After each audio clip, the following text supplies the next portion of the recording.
Here it comes though. Fitz is hacked. Okay. Hey, what? Just headshot floor on the way in. That's a skill issue, I'm afraid. So, they keep him alive, but did you see how much they needed to keep him alive? Yes. I mean, there was like a Winston bubble, a biotic grenade, 2 like armor packs. Like if you don't get that kill straight away, and there's other people in there, what is this? We got lineups. That's for the high ground on the other side of the train cart, I think. If it's for the fire truck, I'll eat my hat. No, okay, for the train cart. It was for the top of the subway. Yeah, but Fitz isn't playing from there. I mean, Fitz plays from Kellen's position. He doesn't have line of sight. It's a terrible spot to play from, I think. Unless you like want good dynamites, but terrible like line of sight for your gun. I don't know. I actually think it hit the top of the subway car, but I don't even think the splash over would have hit the players on the top. Yeah. No, he messed it up. But again, it's like not at the start of the round, so he has to kind of do it on the fly. So I get it.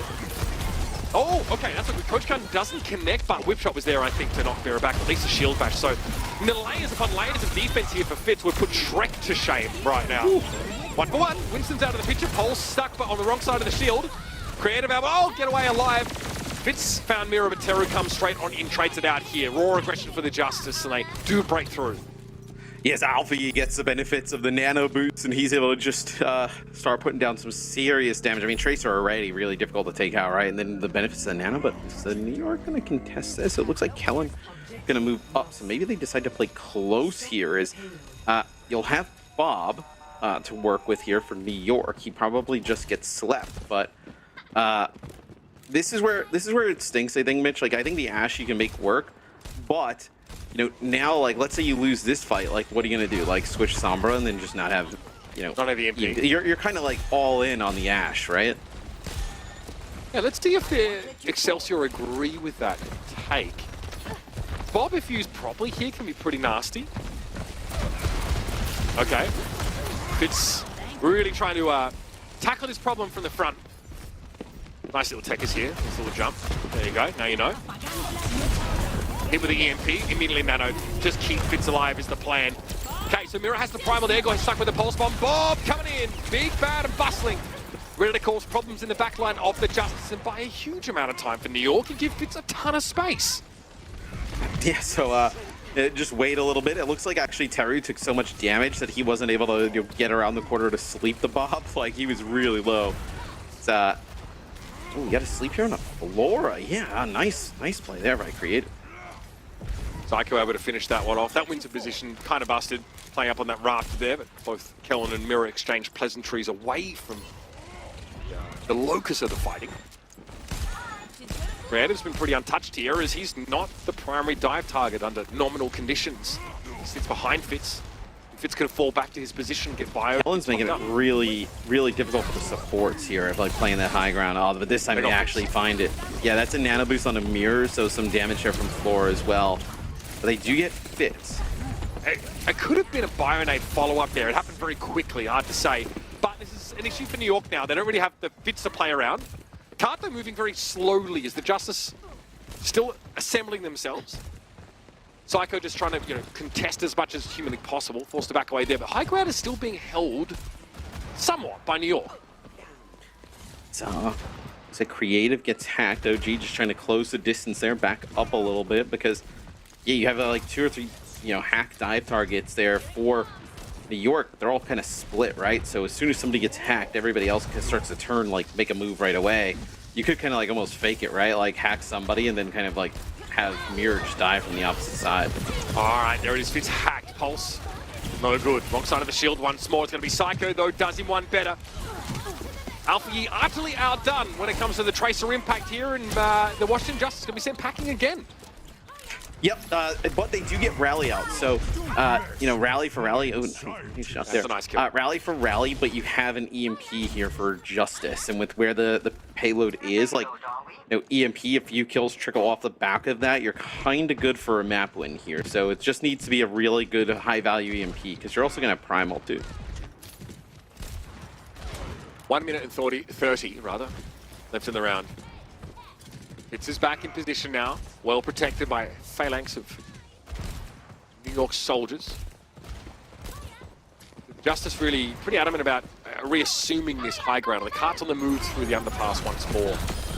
Fitz, just not enough time for the buy to come in there. That's not even EMP. Yep, now the EMP comes in, Creative finds himself in a pretty compromising spot, but gets himself out and hop, skip, and jump away. But he was waiting for him, but Alpha Yi, the Justice are here to finish the job now. It looks like they've paved the way. Yeah, painting this Midtown red in more ways than one of the Justice. No, knocked away. What a whip shot, or maybe shield bash and don't intercept. And it will be the Justice with their second map win in a row in this series. And what a showing, I think, towards the end. It's all about the dive on Fitz. He's hard to kill, but eventually they exploit that lack of mobility that Ash has. Man, as the Justice have looked better today than they've looked in recent memory, as New York's the team that we kind of like, we're looking at like their team like ascending, right? Like starting to play some of the best Overwatch that we've seen them play all season long. But the Justice come in here with a pretty strong start to take a 2-0 lead. This is a new level for Washington, I think, or maybe reassuming an old level that we may have seen from them at the start of this season. These are great looks from them. We've seen a couple different comps, right? We've seen the Ben Best look, the Wrecking Ball, obviously the Reinhardt now, the dive composition. You know, Flores has a great round there. Mirror's being set up really effectively. Having Donghun with the rest of the team definitely seems to have had a positive impact as well, as you might expect here. And the Justice, like, they figure out, I guess, the alternate plan, dealing with like an Ash composition, right? It's hard. You talked about just how much it takes for New York to keep alive, but also it takes a lot for the Justice to break through all of that. It's just like very feast or famine, right? Like I know that the Ash started to look good, but then like once you end up starting to build towards these like hacks, and you're really not building towards hacks, but being able to kind of like capitalize on those hacks, like right here towards the end, that's not even the EMP. They just get the hack on the Fitz, and then the follow up is good. And then the EMP here is just really what seals the deal. Now, Flora there again. Got every reason to be happy with his performance so far in this series. Not only Lijiang Tao, but also Midtown now. Another notch in the belt for the Justice as they look to make it a clean sweep. Only Circuit Royale and the New York Excelsior stand in their way.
Oh my.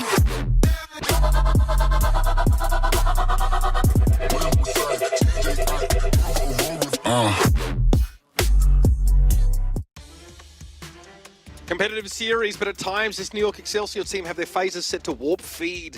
Couple unlucky moments there on Midtown. Ends up letting that map slip again. Both teams defensively looked really solid. We saw an Ash composition for New York, and they spent so many resources, Matt, trying to protect Fitz. Eventually, though, we see the Justice figure out how to break in there, snap up the VIP, and clean up the rest of this squad. Yes, the Justice get the job done again. It'll be Shockwave now coming in here, this time for Psycho. As we'll take a look at stats from Alpha Yi here.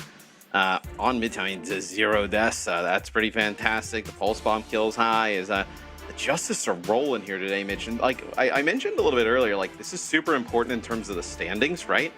You know, if you're the Justice, you win this, you get to what, 6 and 7? 6 and 7, right? You also give New York their 8th loss. So like the teams with 8 losses, like would be like you know, a team like the London Spitfire, Toronto Defiant. And then this also kind of like benefits the Gladiators in a way, right? Because you put a bunch of those teams with 8 losses. The Gladiators sit at 9. And Gladiators, I believe, have a game left against New York. So an opportunity for them to kind of like right their wrongs a little bit. Whereas 3-0 for the Justice, I mean, that is massive also in terms of their map differential, right? Came in, I believe, at -5. So you get closer to even. You also get the 6 and 7. You're in territory like in the Shock Titans, you know, ballpark there, you know, for the Washington Justice, which would be huge. Map differential is not always important, where especially when you have like these big gaps in standings. But this middle of the pack, right, there's a lot to be decided in terms of which of those teams have the chance to advance in the postseason. And that's where map differential is going to matter. Keeping it clean behind the ears from here on out is of paramount importance for both these teams. The Justice, a chance to, again, get away here with a 3-0 would be quite something, a way to propel them in this very yes, the famed Wrecking Ball circuit defense. Ah, boo. At least Mirror didn't come out of spawn on it this time. The Ramatra. Yep. So what do you think about Ramatra v Sigma if we get it? The Sigma is like way more like poke oriented, where the Ramatra, they're gonna play close to that corner and they're gonna fight it out. The Sigma is way more, you know, do some damage, poke. If you can, you know, get a kill, kind of like move up a little bit, but very, very passive. I would say like you would like definitely pull back more and play a little bit safer playing the Sigma, where you're way more open to fight. Fitz's contribution to the musical community. Perhaps not going to receive accolades there. So the Zenyatta is interesting here against this Ramatra combat. Yeah, well, I mean, you're fine running the Zen because you want to like play a little bit more like poke oriented, right? Seems strong against slow comps. That's why Violet used to bust it out, right? Oh, look at this. So Alpha, he's sitting up on this side. Like you're just trying to like collapse down with an interesting wall. Is the wall killing in there, but oh, Fitz just rips Teru's head off. What a kill! What a way to get started here. You couldn't have asked for a better target there. And that high ground position for the Justice looks really awkward. They happen to drop it in the backline and brawl here, but there's an immortality field in play for New York, so they don't mind dealing with a random Brig and May in their backline. Not a good look for the Justice early. Oh no, that's a brutal fight for the Justice. I mean, they get absolutely nothing done there, and Alfie going to switch from the May to Tracer straight away, and they're going to get a Kariko in the piece here too. So, big changes here for the Justice. As you don't really have, well, now you do. So when you had the May, there's no real like pressure on to Shockwave or like Fitz, right? I mean, but now that you have this mix, you do. But like, look at Mirror taking these big headshots going on in, getting real low. Shockwave is hitting some huge shots on this Widow here. And in every sense, a poke composition now, but it can be shut down by dive looks here. The Justice keep the Ramatra, but they get flankers in place. So a lot of pressure on Shockwave and Fitz potentially now as Flora finds OG a chance to stabilize now for the Justice. Fitz might have something to say about that, but Flora's found yet another one, and Miro wants to surge ahead.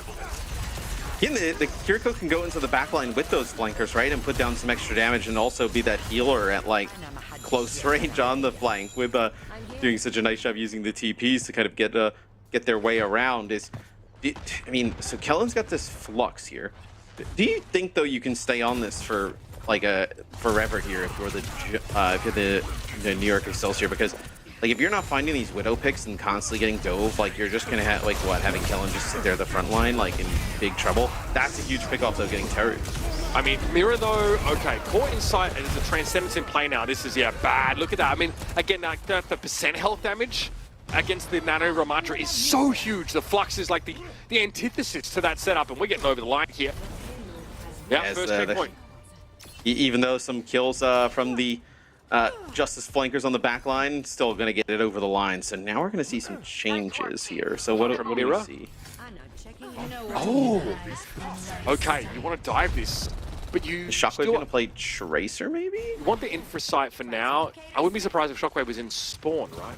Switching off this is possible? Yep, yeah.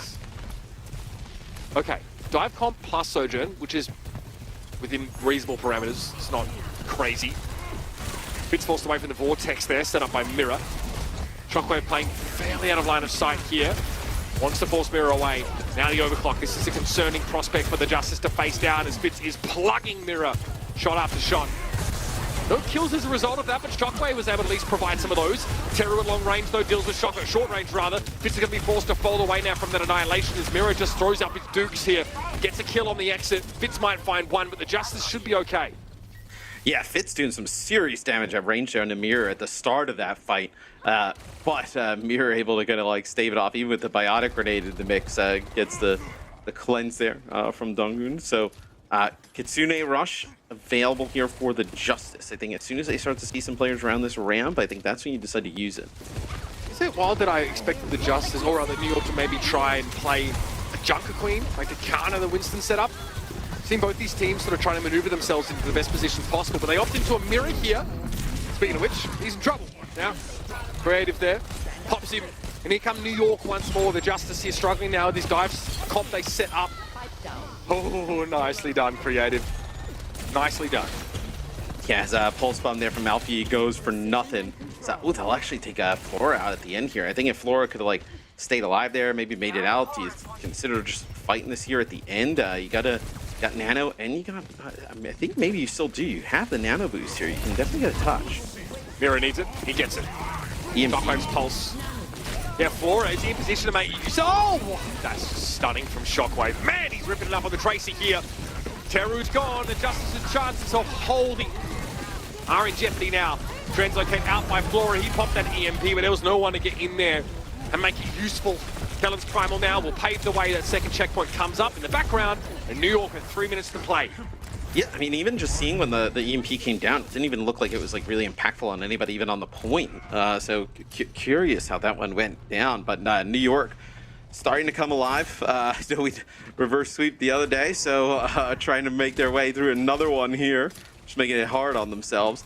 As if you're the Justice, you got to think about taking an early fight. I mean, you have nothing to work with here. Just get some of these ultimates out, because if you allow them to round that corner with like the rally and the overclock, and you're still in this type of spot, you're in loads of trouble. I feel like it's weird to see dive comp still being played at this point on Circa Royale. Again, Fitz, big difference here in that Sojourn. Teru is asking for, I guess, okay, he had backups, almost baiting Fitz into that one. Oh, Fitz. Yeah, just pauses what he was doing on that peripheral edge of the battlefield to just send one in Mirror's direction. Mirror is struggling. Teru and Dongton were actually zoned away from being able to have line of sight to Mirror. Yeah, I mean, just getting punished constantly here on Circuit, but 2 minutes to go. It's not like a lot of time to complete this map, right? Like, this is such a devastating choke to try and get through. Oh, I'd agree if New York didn't have such an edge of momentum right now. The Justice need to dig their heels in a big way. Shockwave's able to get in on the back line. Oh, that was scary. Flora definitely feeling that one whiz past his ear. Fitz charges in here. Gonna slide forward. Overclock was there, shut down. Now it's gonna be Flora dropping back in post EMP, and now the Justice might have found a foothold. Fitz, Mirror challenging him. Disruptor shot thrown down. Mirror just ignores it. Kellen now the second casualty to Flora in this fight. He's had a great one. Yes, some nice juggling here from Mirrors. Creative was still alive there in the back as they deal with him. So this is where I think it gets to get really messy for New York. You're not playing Sombra, so you don't have like an EMP. And even if you did EMP like with the verticality there at the end of the map, it becomes very difficult to use. you don't have overclock. So like, where is your big like opening kill kind of coming from? Like, what are you using to break open this fight? Like, is it displacement from Primal when you get it? Is it a pulse bomb that Shockwave can maybe like build up towards? Okay. Creative, oh man, he drops down at like the perfect time. Yeah, no fire up for now though, so still dangerous. Alpha, an extra blink to stay up on that high ground. Gets him and found Creative. That's huge. Shockwave's in deep trouble. Having to get the health pack here, but Alpha is healthier and he chases him down. The Tracer mechanics on full display. New York have to regroup for one last push. Yeah, and Creative tries to get high ground there, but he's hacked, drops to the low ground. Alfie didn't feel like it was a great opportunity to go for him right away, but eventually finds him there with Mirror as well. Without having to pulse bomb. Crucial. Save that now for a potential fight win here. 10 seconds and counting. Mirror and Kellen meet each other at the choke. Looks like, yeah, Creative's been revealed. He was hacked there. Alpha, he wants to get him. Can't do it. Forcing Fitz, though, to turn around. Creative is having to deal with Flores. That's one of the flankers down. Alpha has to go more aggressive here. Kellen gets woken up after being slapped. Shockwave found the pulse. 5 Sentry on Mirror. What a big one. Alpha able to trade it back, but Teru is gone. Over the edge here. Dongnan is able to find Shockwave, but that's going to be the last vestiges of the Justice defense starting to crumble now. Flora had to keep it alive, but an overclock will allow them to swat that fly. All right, so you get it through in OT. It's that Primal Rage plus that Pulse Bomb. That's good enough to do it. So New York keep themselves kind of alive in this series, right? With how the Justice are playing, you know, a map completion's not out of the question, so needed to get that cart over the line here. What do you think we see the Justice play on offense? I wouldn't be shocked at a Ramatra comp at least to start with here. From the Justice. Play like Ramatra May. I think if they see anything that resembles like a Sigma composition with some poke, they maybe sort of back away from that one. Or, for an Alpha use, just Tracer Sombra. We're out on the Winston. You know, I think players definitely feel less comfortable at times sort of forcing Sigma against Winston because you can get caught just out of the play by Winston sailing over your head and pressuring your backline down. Often the Genji switch off that. The Genji's like a real pick here as well. Yep. We've seen definitely people play Genji in the past and, you know, able to access some of that high ground. You know, if there's going to be like Poke and Zen on the other side, like if you know Zen Widowmaker and is going to be on the other side, right? Like Genji's like really strong against those heroes. So I don't think the Genji's out of the question. We'll see what Alfie decides to do. It's fine. You could also go over the building tops as an attacker. You know, like you remember like the illegal May wall play? So you want them to do something illegal here at the start? No, I mean, I think playing Genji should be illegal in every state, but that's not up to me. But you can, as Genji, get over somewhere our man Hexagrams is cheering. He agrees. Yeah. Genji should be illegal in every state. I'm not sure my views align with this is what I'm talking about, though. I'm not sure my views align with all of Hexes when it comes to hero balance, but this one, yeah, maybe. This is what I'm saying, though. It's another angle that's like a bit scary if you're like a Widow or a Zen. Right, so he's watching Flora's screen. Yeah, he's watching Flora's screen here. Okay. Tough to kill the Sigma. Kind of don't bother here to start with if you're the Justice. Oh, did you see Shockwave actually had his Venom Mine? Oh, his creative action takes on Mirror. Shockwave had his Venom Mine up on the roof there to the left, knowing that like one of them would potentially come over. That like Chicken PC? Hello. Let's get a replay of that. Chicken PC? Chicken PC? Okay. It just felt like they charged so fast, but maybe weak, so it didn't need the full charge, yeah. Very snappy stuff from Shockwave here. All right, so the Justice, the dive comping, they have a Kiriko here. I don't know what you really hope for them. Maybe join up with Alpha Yi, dive in there. Yeah, it's to get in the mix and be able to kind of like heal a little bit more and do some more damage, right? Be able to, you know, get into the back line. You're not really too scared with, you know, somebody diving onto your Ana, right? Like when they're just playing Sigma comp, so you don't really need the break. Oh no, you gotta get to the health pack! I thought he was gonna kill Flora as well. I thought Creative was gonna get him as well. How much does this matter, the Zen kill here, do you think?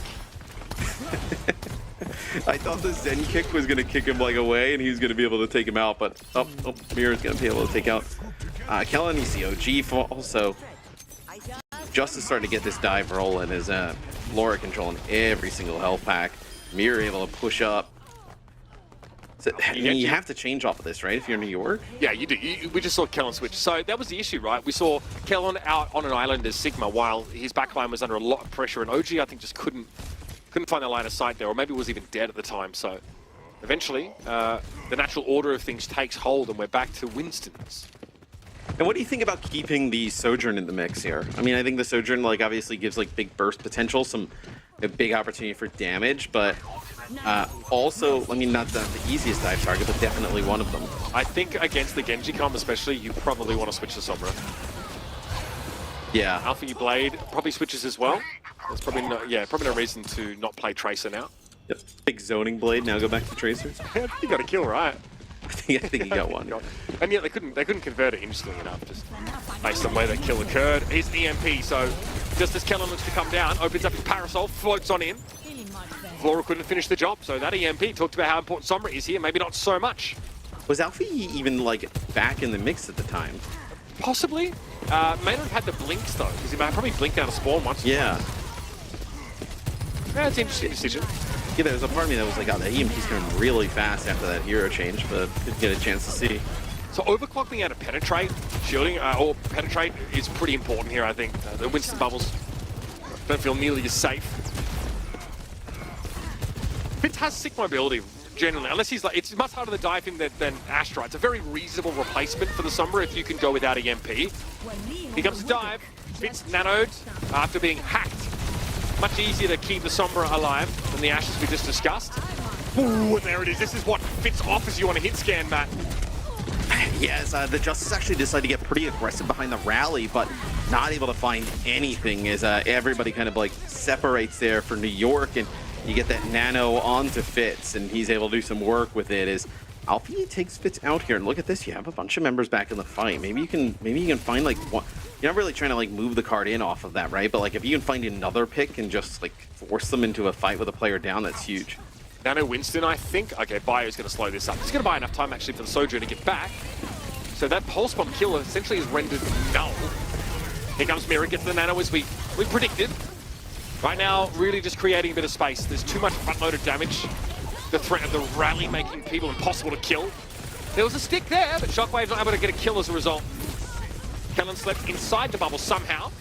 Able to pick himself back up and get on with the job. Shockwave working his way in from the periphery now, just taking a couple of bites out of the back line of the Justice, but in goes Mirror again. The zoning is good. Flora able to find some action here now after switching to the Sombra. Creators caught in the middle of a lot of foes. Looking for Donghun at very least. Yeah, Fitz is able to help him find that one, but the flow of kills favors the Justice, and he'll have that second checkpoint with 3 minutes to play. Yeah, and it was a really nice biotic grenade there from Teru onto Kellen, which ends up setting that up. So Kellen playing in the choke, just kind of back and forth. I think they were probably trying to play for the nano potentially from Creative, but he gets hit with a biotic grenade, so denies Creative the healing, so that's why he's a little bit behind here, but then also Kellen falls. So once you lose that tank, then it's just all systems go for the Justice, and nothing that really New York can do. All right, well, Alfie stuck around quite for some time there. You can see Shockwave was getting to critical mass into the HP. Sleep on Mirror here. This is still a scary prospect. A primal rage by the coastline. And Fitz is going to get a perfect view before he goes into the drink. Kellen and Lisa is able to reciprocate. It's a kill on Donghun now to put that pressure on the Justice. So we see a commitment from Mirror. Flora and the rest of the code though come in, and all the while the cart's been in a daring position. And the Justice able to nudge it forward further. I believe that was New York's nano there onto Fitz as well. Yeah, it was. He gets nanoed, and then he gets just like pummeled off the side. Which, look at the situation. Remember we were talking about, coming into this later part of the map, like having some big ultimates to get the card over the line. Look at what the Justice have to work with. You can nano mirror to the high ground to like displace players. You can have Donghun use rally on the card. You have overclock. You're in a great spot. Lovely big pulse bomb. Absolutely massive. The one play with the rally here. Okay, the Justice might just have to regroup now. 90 seconds to work with. Either way, we're probably going to run this back. Unless New York can put something spectacular together. Flora didn't have slide, apparently. That's the key, right? Force that Sojourn slide early, and then you can dive to your heart's content. Yeah, absolutely. So you get these like 2 kills here for Shockwave. That forces them back a little bit. So now you set up in a spot where you can have the rally to kind of match what the Justice are going to have here on the cart. And then you also have Kellen's Primal Rage to keep this going. So now New York in a spot where they potentially get this hold, get the map. Kerry with the nano. We're still talking about the mirror nano plan to the high ground. It's to the low ground instead. So we forced the slide from the Sojourn and looked straight away. Yeah, we saw Alfie go for it. Oh, but Fitz turns it around. What a rail. What a kill on Donghun there. Again, Donghun kicked off from the Justice's lineup at the start of the fight. They use a nano and they're going to get nothing for it. They have one more chance to finish the map. And now, I mean, it is all like with New York, right? No nano available for the Justice here. You're going to have all 5 ultimates for New York. This is like their one to win, right? Like, if they don't win here, it's because they fumbled it somehow. Lincoln overhead is Alpha Yi. The bird is it a plane? No, it's an angry man with a pulse bomb to deliver. He wants to chase the Winston, so you get the high ground now for the Justice. New York have been giving his ground up. The pulse doesn't connect, though. Creative's able to dodge back in his water again. It's going to be Fitz with the overclock. Gets 3. He would have had more if there was the opportunity. But the round ends itself before he has a chance to do further damage. Fitz is 14-8 on the Sojourn for the round. Disgusting showing with those railguns, and he keeps New York in the game. Yeah, I mean, that's the biggest thing, right? A flashy way to end it. You see everybody from the Justice, they'll get up, they'll take their little bit of a breather, but it feels like some signs of life just injected into New York off of this map. Oh, man, okay. Some life in them yet. New York showing us the glimmers of what has put them in this position at 6-7 to take a real tilt at the postseason. The Justice are looking refreshed coming into this match, but New York find their feet at the 11th hour. Let's have a look back over this map here, because we get a lot of comp switching, Matt. Yeah, a lot of interesting stuff. So the Justice come out like playing Ramatra-based compositions at the start versus the Sigma. Eventually, it just kind of like moves into Winston-based compositions, whether it's with the Sojourn or the Sombra. But you really saw New York do a nice job playing the Sojourn-based version of this composition. Fitz, obviously, the huge part is he's able to come up and pick up some kills, but also he's not as easy of a dive target, like you mentioned. The Sojourn able to kind of like slide, get out of harm's way, and then also do damage through that Winston bubble. I enjoy that we had that conversation about when you sort of switch off the Sojourn when we move to dive or not, and it's the nice little bit of expression that, yeah, so nice. Oh man, this is fun. Esperanza, gonna be our 4th map in this series, and if you love good Overwatch, you hope it's a New York map. We want all 5 here, maximum Overwatch today. Stick around for our 4th map in this series as New York look to continue their attempt at a reverse sweep.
The New York Excelsior throw it all down on Circuit Royal and are able to pivot into a map win.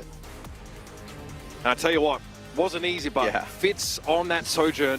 Little tweaks as these two teams tried to counter each other in compositions. We ended up reverting to the mean in terms of our Winston dive comps, but that Sojourn, little difference maker from Fitz. Yeah, big part of what carries them over the line. But can you play it again, though, right? I don't think so. So we'll see kind of like what happens as we move to Esperanza, but you know, obviously making good use of those charge shot kills, right? 15 of them, 14 final blows, 4 kills during the overclock. We pretty much caught them all at the end. Really strong performance from Fitz. Fitz on a couple different heroes this series long. Obviously the Sombra is what we often see him on. This is the very end of the round. Just going for it now. Again, guy's nano, so you know, body shots are good enough a lot of the time. Yeah, still impressive to see. Pretty good.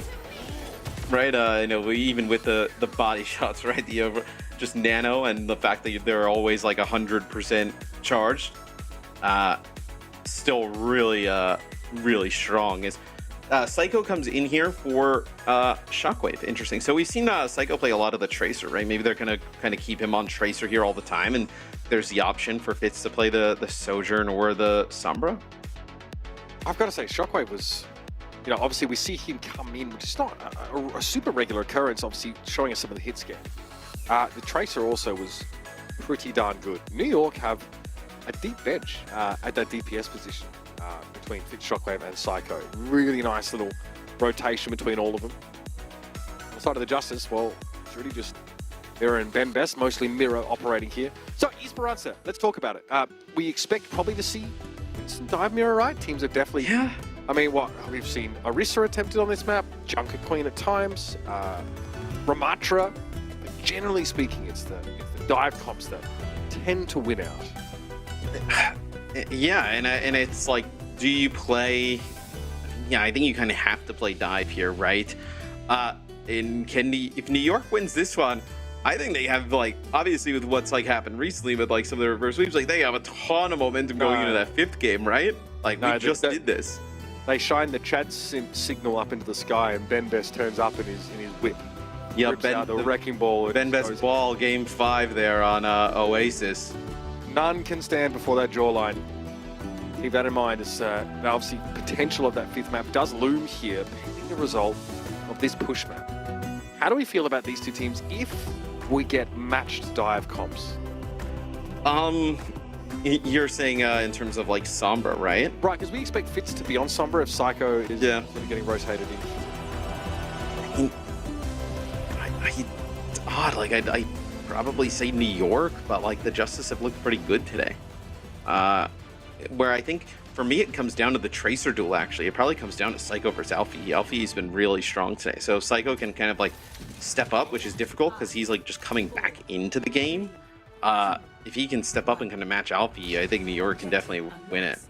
Donghun has been the loose thread in the sweater that's been pulled on a couple times in these fights. Again, you're brick, so that tends to happen if Tracer and Sombra comes to call, but Teru and Donghun keeping each other alive. It's going to be important. The best teams in the league have this rock-solid backline that basically make each other unkillable. So mirrored comps here. No surprises in terms of these setups. Maybe Fitz is ranging pretty far, potentially looking for a translocator to start. Yeah, and it looks like Mirror with Laura were working on the opposite side. Yeah, it's hack on the turret, but yeah, not going to be able to take him out. West Summer is doing much the same thing at the moment. Kellen, oh, that's a little bit of a scary spot to be in. But he actually has to, he kind of like jumps laterally just close to his Ana and out of line of sight. A lot of harassment from Floor already on that bottom of your screen. Looking for Kellen always. Oh, alley-oop that one. Is there follow-up for Kellen? Either way, his odds of staying there and finding success are kind of low. I think Mira sets a pretty good line of scrimmage here for the Justice and Teru. That bio, ooh, that bio was good. Yeah, it looked like Fitz was going to try and like get out of the way with a translocator, but the nade comes through. Oh, that's asleep on a creative. Wow, have him what a the right freebie. as well.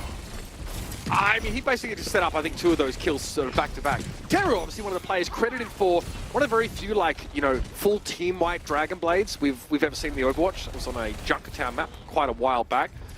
shows up on the Kiriko, really impressive Kiriko player, and a fantastic Ana player. So one of those players moving from DPS to support that's found a great deal of success and is able to still have this great degree of skill expression now on support. And this is going to have the Justice taking control of the high ground here. So New York's in like a really interesting spot. Like they obviously have to contest that push bot underneath, but they also have to try and dislodge some of these supports from the high ground.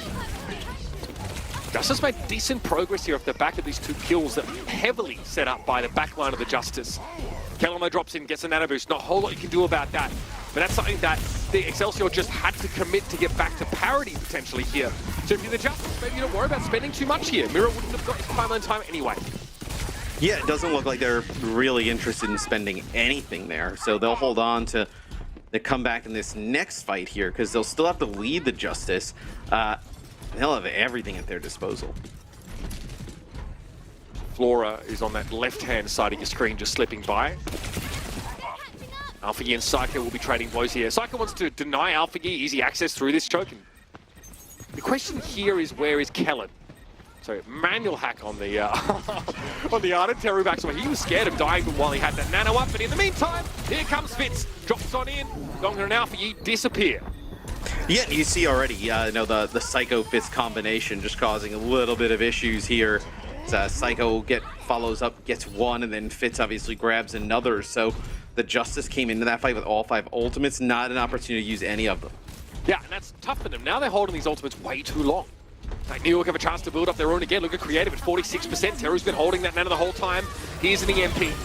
Fitz out of the picture now. Teru deploys the nano boost. Finally, it's going to be a rally from Oji to keep him in the back line alive. But Kellen's sleeping right now. Huge advantage for the Justice in this fight. Kellen wakes up but gets hacked instantly. Mira primals, as does Kellen.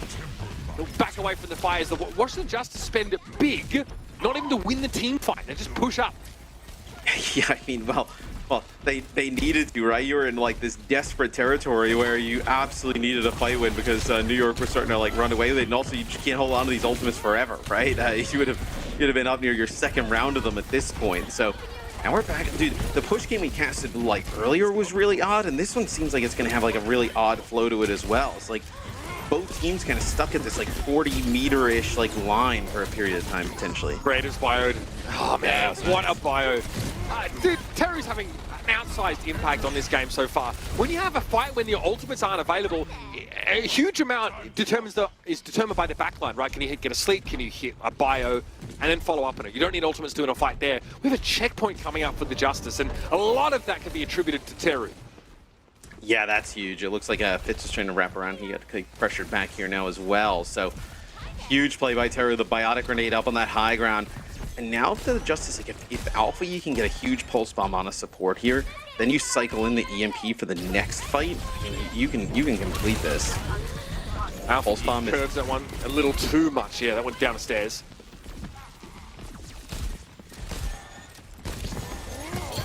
They're in a safe spot here. Preemptive bio on the brig. Nano on Kellen. Wow, Neil really committing to this, but no bubble here, so it's an easy sleep lineup. But he'll be woken up as Mira lands. It doesn't matter though. Kellen is waylaid. Enough time for AlphaGee to sneak in there and rip Psycho apart. And also wild that like Teru doesn't feel the need to actually even use their own nano in that one, which is something that they're gonna have now as Mira jumps in. He gets hit with a big EMP. Fitz has no translocator, I think. Or at least he had to throw one haphazardly midway through the fight. He got out, but that was an EMP from Fitz that doesn't find anything. Maybe it just relieves the pressure for a time, but the Justice are ready to come back in basically straight away. Mira wants to play around the safety of his bubble if he can. He doesn't want a wayward sleep to catch him. Primal Rage from Kellen, but how do you follow up on the disruption from this Winston? It's unclear how the New York Excelsior plan to play off this, as Mira's going to have to primal in a second.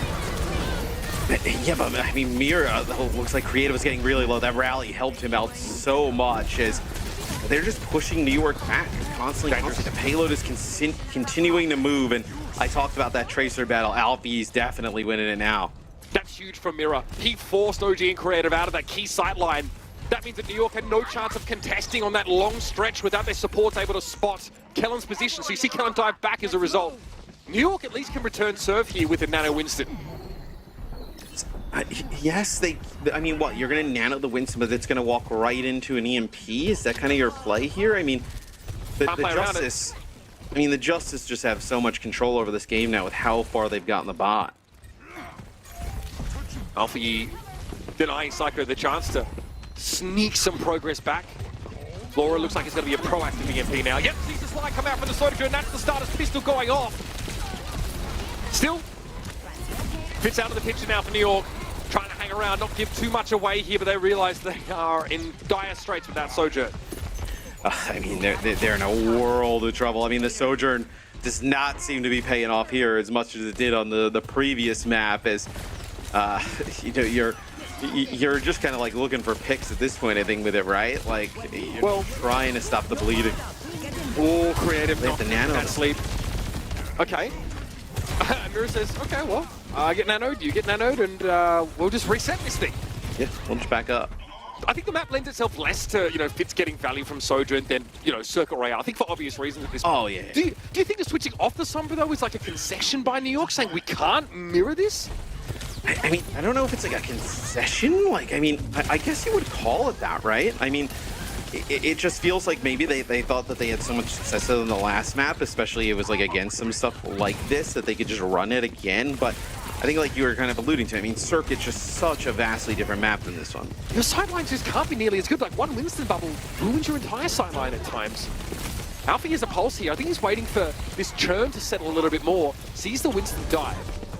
Into the front line, maybe? Okay, we're back to parity in terms of bot position, but oh, good, we're headed back the other way real quick here. Fitz, though, cleans up Alfie with a quick head drop, but Mira found his way to creative, and there's a primal rage from Kellen. Maybe gets Donghun here, but Teru's just pocketing him. Juggling Donghun up into the air makes it easy for Teru to keep his other support alive. Yeah, and Mira actually gets Fitz with his primal, so although the bot makes it back to mid-map, makes no progress after that. So now New York, going to be on the defensive foot again, and it's, man, push is so punishing when you get the bot, like, as far as the Justice have gotten it, because like New York, they'll work so hard to get it back to mid-map, and then the next thing there, like, you have to almost like push like double the distance, right, to get it even back remotely close to like make this a game. It's really unforgiving, especially now a minute to go. Manual hack on Fitz here with the Bionade too.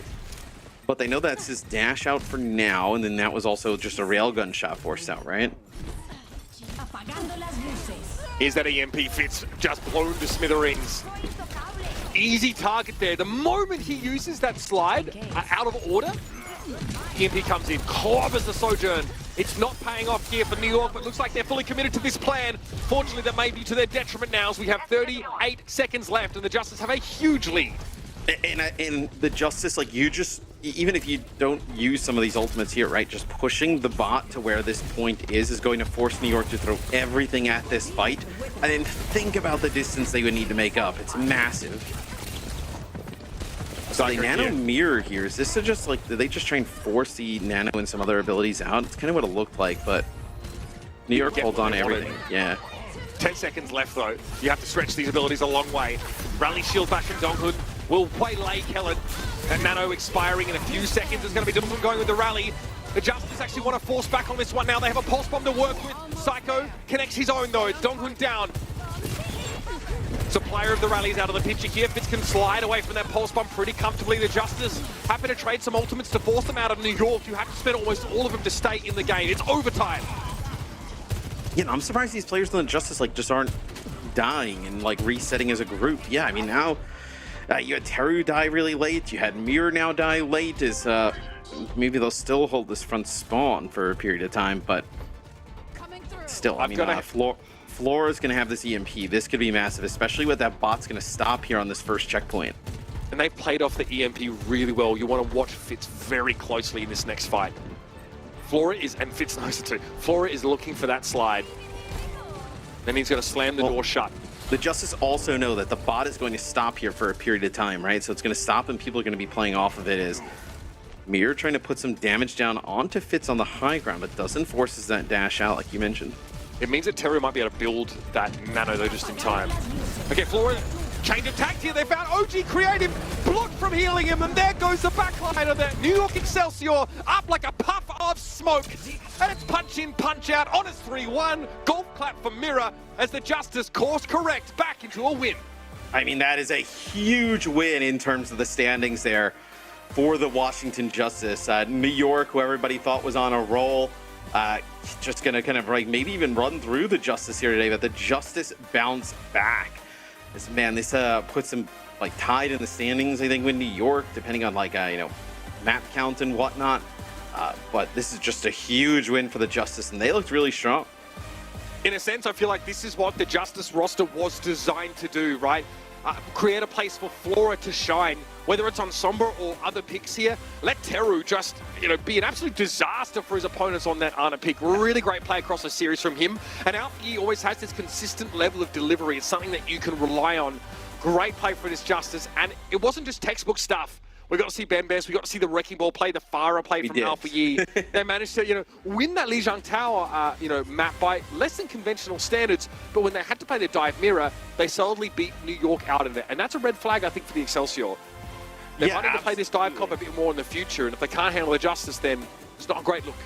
Yeah, I mean, you're going over the Sojourn, right, to try and get these one shots. Like, you're not maybe it was just today, like maybe for whatever reason they just didn't feel like they had their kind of coordination with their Sombra kind of compositions today, because they ended up falling back on the Sojourn. It just did not work there towards the end. It worked on Circuit, but Circuit obviously plays great, into Sojourn's kit. But, there on Esperanza, it was a very difficult, and then the rest of the series. I mean, I thought, Alfie and co looked phenomenal. Yeah, I mean, Fitz tried a few things, right? Sombra for a time, but we know this New York team, they always like to play the rush style, and they always like to involve some hit scan when they can. It was Ash, it was Sojourn, both of them were exploited. Short play of the match here, for Washington Justice. It's going to be Flora. I mean, a triple pulse bomb kill in this day and age. In 5v5, without Zaya, I mean, the Ben Best gets credit here, though. Yep. Setup is just... He's so weak as well when he rolls around the corner. He's 1 HP. They're done in that fight. They're absolutely toast. Like, Donghorn is dead, and Ben Best is about to drop in as well. And Alfie is down, so you lose the map there and then if you don't do that. Stunning work. I think what's really awesome about this duo with Flora and Alfie is just like how versatile both players are, right? It just seems like whatever they need to do, these players can fit into either slot and do it at a high level. As the Sombra towards the end, it was really making a big difference, unlocking a lot of things for Mirror and Alfie and the rest of the team. Now, this part of the year, you can obviously have fears as a team like the Excelsior of the Justice that the season's getting away from you. You're running out of opportunities to, be a factor in the postseason. But it's great to see these refinements continuing to be made by this Justice squad. Look, 35 minutes, 1.4 deaths per 10 is fantastic. Obviously for the Sombra, hard to kill at times, but generally great showing by. This is also a Justice team that coming into the season, like, did anyone really believe they're in the play-in hunt or the postseason hunt, right? Like, I feel like they've performed pretty well in comparison. I think New York as well, right? I mean, you look at preseason where people thought teams were going to be and whatnot, and the Gladiators, look, they're down low, right? London's had a rough start. Nobody was really kind of picking the Justice or even New York and a team like the Titans, right, to be kind of in that upper middle echelon. And these teams have put it together quite well throughout the season. And I think the Justice are looking at teams like the Titans and the Shock very closely, because they're the other teams that populate this mid-tier of the ladder that the Justice might still have to step up to be able to overcome, whether it's directly in a match or whether it's in terms of their win-loss record. Now, 3-1, pretty good for the old map differential. Could have been a little better for the Justice, but there's a lot to talk about in these couple matches, and there's still more to come. So stick around for that. We're going to head to the desk, we're going to break down this middle match of the day, and then we'll continue on with more Overwatch here on your Saturday.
세번 돼 있어. 기다려봐. 케이블 탑. 멸. 왜. 우리 버틸 준비. 쏟아온다. 끊겨. 3, 2, 1. 방으로. 프라이머 있어. 그냥 돌아. 소전 윈도우. 윈. 나이스. Wow, real team gap. No, good job. Nice listening. Let's go Washington. What? What did I say? I thought you translated. Was that what I Well, said? it kind of comes in English. It was like it was a mix of English and Korean. I'm gonna be honest, I wasn't paying attention. I'm sorry, guys. No, you got lost in the sauce. Lost in the sauce of excitement. They had a nice moment of patience. You know, they were calling for the dive, and Mirror had 3 second, and then, you know, when the dive came in, it was clean, both supports down, and at that point, the game's done. You're dead. Boom! There you go. Boom. And that's how the story goes. However, this is a tremendous victory for the Washington Justice. A huge, ginormous, very girthy indeed. That is the victory they really, really desperately needed. What? It's just all normal words you can absolutely use in this context. For New York Excelsior, I feel like some of what we got to see will be raising some questions for their upcoming games, guys. Mostly, I feel good about Washington after this match. I think Duncan actually did play a great game. I think we maybe were undervaluing how much it means to them to get him off ping. I mean, Brig ultimately is a hero with a lot of instant reactions. You know, you got to block pulse bombs, boop to Winston. Really relies on that. I think Flora came alive for me in this series. I think that's a key determinant for them. You take those. A little bit lucky, but you take those. All planned, actually. All part of the strategy. I've stuck to Symmetra. If you would boop her into her teammates, that would be great, then Bespin. But says, why, of course, sir, I'll make that play. So it's clearly coordinated. Look at him go. Sounded just like him, too. Yeah, that's my French accent. Wow. Back thereof. No, but you're right, Jake. I mean, I said going into it that this is a team that is really struggling, and they were really struggling, but they do have the potential with this team. I mean, you got players like LP popping up, but when Flora has a great game, when Mirror is on the same page as the rest of the guys, and Dongan, as you said, arriving into the States was a big boon for this team, and obviously they performed a lot better in this matchup. New York Excelsior as well, really like a great opponent to play, because it's not like a fantastic team. It's not the Houston Outlaws, it's not Ladanta Rain. It's actually a very beatable opponent, so goes back to the pre-show where I said that, like, hey, these are 4 games that Washington Justice can win, and it's a great accomplishment being able to beat the New York Excelsior today. And they pretty much secured their spot in the play-ins. Nothing is guaranteed, but as you said, this was a huge, monumental win for the Washington Justice that will pay dividends in the race to not be the 11th team and miss out on the playoffs play-ins. What's the takeaway here for the New York Excelsior? What areas do you think were pretty glaring? Where do they want to put some work in up until the next match? I just don't want them to overthink this. I mean, this is their last match on this patch, so we'll see a change up. I think it's clear from what they played today that they want to play hit scan. They've got Fitz and Shockwave, 2 very confident hit scan players on the roster. They want to bring these comps out. And so I think they're very much hopeful that the next patch will kind of put things back in their wheelhouse in that way, let them play to their strengths a little bit more. So if I'm New York, it's like, okay, Justice outplayed us, we lost today, but, you know, don't lose faith, and our individual players were still shining. Fitz, in particular, looked really great, brought it back for them, and so on Circuit Royale to win that map. And so I think, you know, you can still play to those strengths. You can still be confident in that in a meta that favors it a little bit more with luck. I mean, you don't know where you're going to land. What's the takeaway for future opponents of the Washington Justice? I mean, I would take them pretty seriously here. They're playing a match tomorrow, of course, I believe against the Toronto Defiant. So that's going to be an interesting matchup. But a win here, you're now at 7th place with a 6-7 record, so that's great. And they have a good map differential as well. I mean, if you're looking at the lower half of this standing. It's a lot better than some other teams. Some other teams, indeed. Notably Shock, though, right? If you're tied on wins with Shock, that's a team you're probably going to be above, being, you know, 3 better. Yeah. But Shock obviously has potential to get up on wins if they can beat Titans here. Yeah. So. Yeah, it's going to remain very interesting here in the standings. Of course, Gladiators with their defeat earlier today haven't put themselves in the best of positions. Toronto Defiant still has some games to play, so a lot of those 10th to 7th seeds are just very, very close in terms of win score. Yeah, and if you're the Gladiators here, your one hope is that Toronto Defiant, who have the same amount of wins as you, lose out and that the Gladiators then beat New York Excelsior. That's the most realistic path for the I Gladiators. feel like this result of this match we just saw with Justice winning really hurts the Gladiators. Actually, Scott mentioned this backstage, that now it is only Toronto who also has 5 wins. And Toronto, yes, they lost to Houston recently, but that doesn't hurt their chances much, right? It's like a loss you expected to take. I think Toronto's a team that I expect to get some more wins before the end of the season. I don't think they're going to go winless, where the Gladiators might be struggling a little bit more for those wins. Yeah, so again, absolutely gigantic victory here for the Washington Justice. Well deserved as well. They look very, very rejuvenated. Now with Donghyun back in the mix, back in the States, or finally in the States, not back in the States. And he is actually with us for a quick chat. So please, everyone, welcome Donghyun to the show. Thank you so much for joining us. And of course, a huge congratulations on the W. Thank you for... yeah. Thank you. You're very welcome. Donghyun, I mean, this is like our first time interviewing you, so I just wanna, hear your thoughts. This was your first win in the Overwatch League, and also this was the first win with the Washington Justice. So how do you feel? First of all, I'm really thankful to my teammate and coaches for great work. And when I was in Korea, I was struggling because of 200 pings, but now I feel good. Yeah.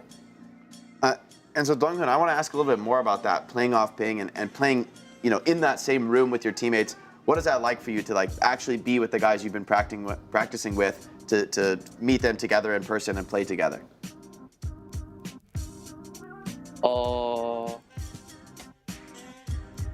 I think when I got here yesterday, but I treat them like my brothers. So and they do very nice to me. So I don't think there's many difference, but I get more energy. I love that. Yeah. I love that. Yeah. So obviously we should also say here that it's not like Danny doesn't feel like translating, but Donghyun, it's fantastic, being able to do an interview in English. So I mean, credit to you in that regard. It's really impressive. Now I have a feeling that some of your English comes from playing in European contenders and North American contenders. How come you decided to play in European contenders and North American contenders before Korea? When I was in Europe, I went there because of my parents' job, and I hard work to make contenders, and then so because of my parents' job, I went to Europe, and then I got back Korea, and I played NA contenders from Europe. All right. That's awesome. That's really cool. Where in Europe did you stay? Belgium. Oh, love that. Belgium is beautiful. Well, we are so thrilled to have been able to watch you, not just in contenders, but finally also in the Overwatch League. So we hope to see a lot more of you and the Washington Justice. Thank you so much for taking the time, and good luck in your next game. Thank you. Thank you, Donghyun. Thank you so much. Love to hear it from the Washington Justice and their now newest addition, Donghyun. Danny's just lazy. I'm gonna be honest. He does make my job easier. Take those. You're not lying. I take these. No, but it's always cool when it is. players or coaches ask to But do you the can tell that interview he in English, learned English, and the fact that he has the confidence, or he's stepping up to do the interview in a language that he's not that comfortable with. I give him so much props. It's awesome. It's a scary thing because this is like a high pressure environment where you're watching, all these fans are watching, and to be able to he did well. He answered all our questions. Yeah, that was impressive. That was great. It's so great. You also know stuff doesn't get lost in translation. No shade, obviously. No. I'm sure you translate. No, I can't. Yeah. Sorry, stuff doesn't get lost in translation. No, I can't make up answers anymore for Donghyun. So it's. Yeah, for all I know, you made up everything. You guys have no idea. No, but it's just it adds that personal touch. It brings out the personality, which some of you just usually we don't get to hear it from the. It's just not the same, Yeah. It's the personality which gets lost, not the words themselves, is what I mean. Did I save myself? No. Move on. Wow. Friendship with Danny has ended. However, my friendship with the game remains. And one of the reasons, of course, is sick, awesome, amazing in-game items, such as everything available in our tank bundle. And it could be yours as well for just 350 league tokens. You can get your Zarya, your Jungle Queen, and your Diva, and a team weapon charm. Make sure to do that just right now, actually. You gotta buy this for Danny now, I think. Buy it for Danny. Repair the friendship. Do you get the Gladiators weapon charm, or can you get another team? Any team charm. Any you team pick charm. your favorite Just team. represent. There we go. That's might be important. You don't need to get the Gladiators team charm if you don't want to. There we go. We're not It's up to you. forcing you It's all. Yeah. Is there Disclosure. Overwatch League logo weapon charm or no? Yeah. Oh, is there? I don't know. Actually, overall Overwatch League, I'm not sure. That one? It's interesting. I'd love to know that. I'd absolutely. What weapon charm you have on at the moment? Right now? What you got? I don't think. At the Salt Shaker, what you got? the I don't even know what it's called, when like you wrap the paper into a bird. Oh, the origami. Origami. You wrap the paper into the bird. You wrap a paper in. Yeah, how do you wrap you do? Yeah. Origami is cute. What you having, It's Jake? a paper bird, Danny. Jake, what you I got? don't use weapon charm. I guess I'm Yeah, that's for noobs. Okay, well, there I we go. got the default Reaper skin with the gold guns, all right? That's I play scary. Reaper. Default skins are scary. You know Reaper's what's up my when favorite default skin guy. hits you up in your games. I didn't want to say the Either wrong way, word, Danny.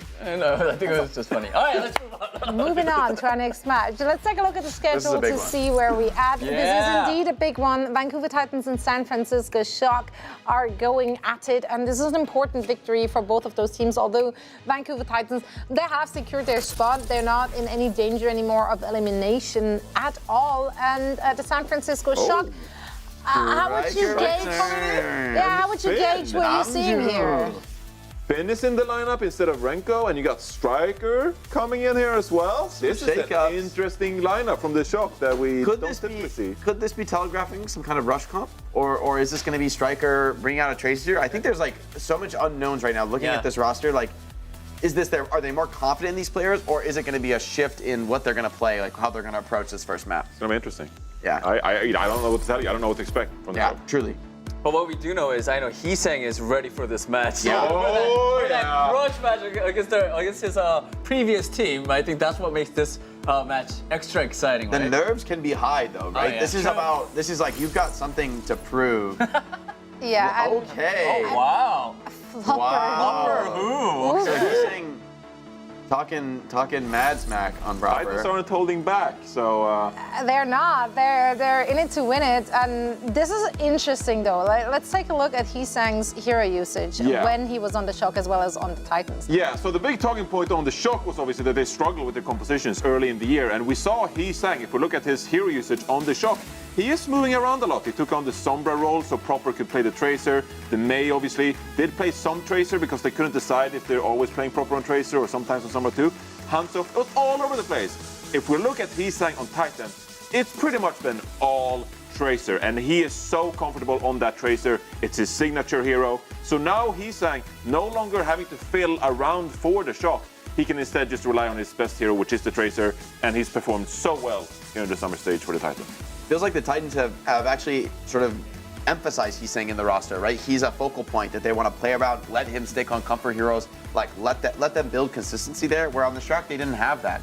And now it's another new look from the Shock, although players like Striker and Finn are really storied. They've had great results in the past. So this does raise some questions for me, though, as far as like if they are going to just play standard dive meta and they're just changing it up with their players, does that mean that they were struggling in scrims? Is this lineup doing better?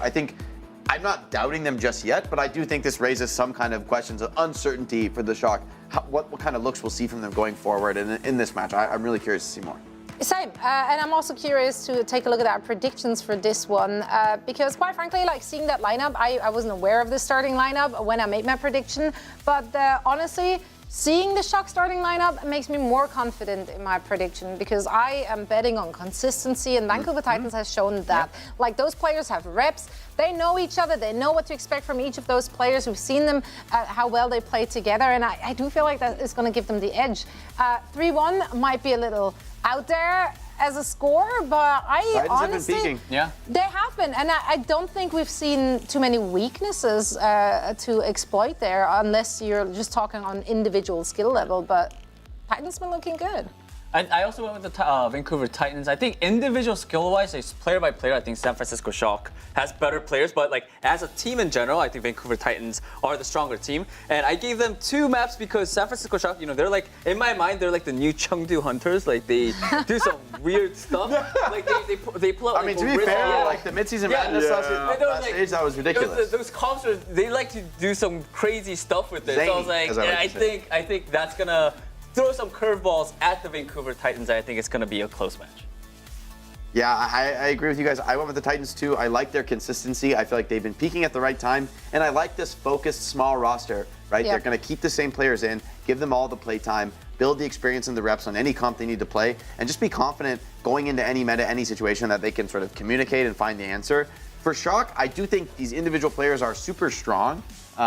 Like threatening players, and I could see somebody like Striker coming out and having like a lights out performance, but I'm just kind of believing right now in the team play from the Titans to carry it through here. Did you? I went with the Shock. Oh! I saw it in your face. I saw it. There were some vibes here, and I was like, uh-oh. Right, I like the consistency from the Titans. They're peaking. They're really good. Will they take down an underperforming San Francisco Shock? Absolutely. But I'm kind of betting here on the San Francisco Shock returning to form. On paper, I feel like the San Francisco Shock should be stronger. They had a rough go. They had a rough go in the spring stage, and you know they had to adjust with the new roster here. But they've had some time to prepare for this match. And if Proper comes out, I feel like he's going to want to shut down Heesang so bad. Cool. So I still have faith in the Shock. It's a 3-2. I originally predicted the Vancouver Titans, but I went with the San Francisco Shock. I zagged a little bit because I think it'll be fun. Now that I did not expect. No. This is the Shock fans. You should have expected this, actually. The Shock fans always stand strong. Probably, yeah. Respect. And I do think with these players, with Striker and Fid coming out, this could end up being like an even stronger look. Striker historically has come back to this team and consistently powered resurgences for them. And so it's hard not, even predicting the Titans, it's hard not to be a little worried about Striker and Proper back together. That's a very dangerous duo. Makes you wonder though, why wasn't Striker playing right off the bat, off the rebuild? I also low-key feel like maybe this is just something they throw in for the control map and then they're going back to it. You know, like this is all within the realm of possibilities.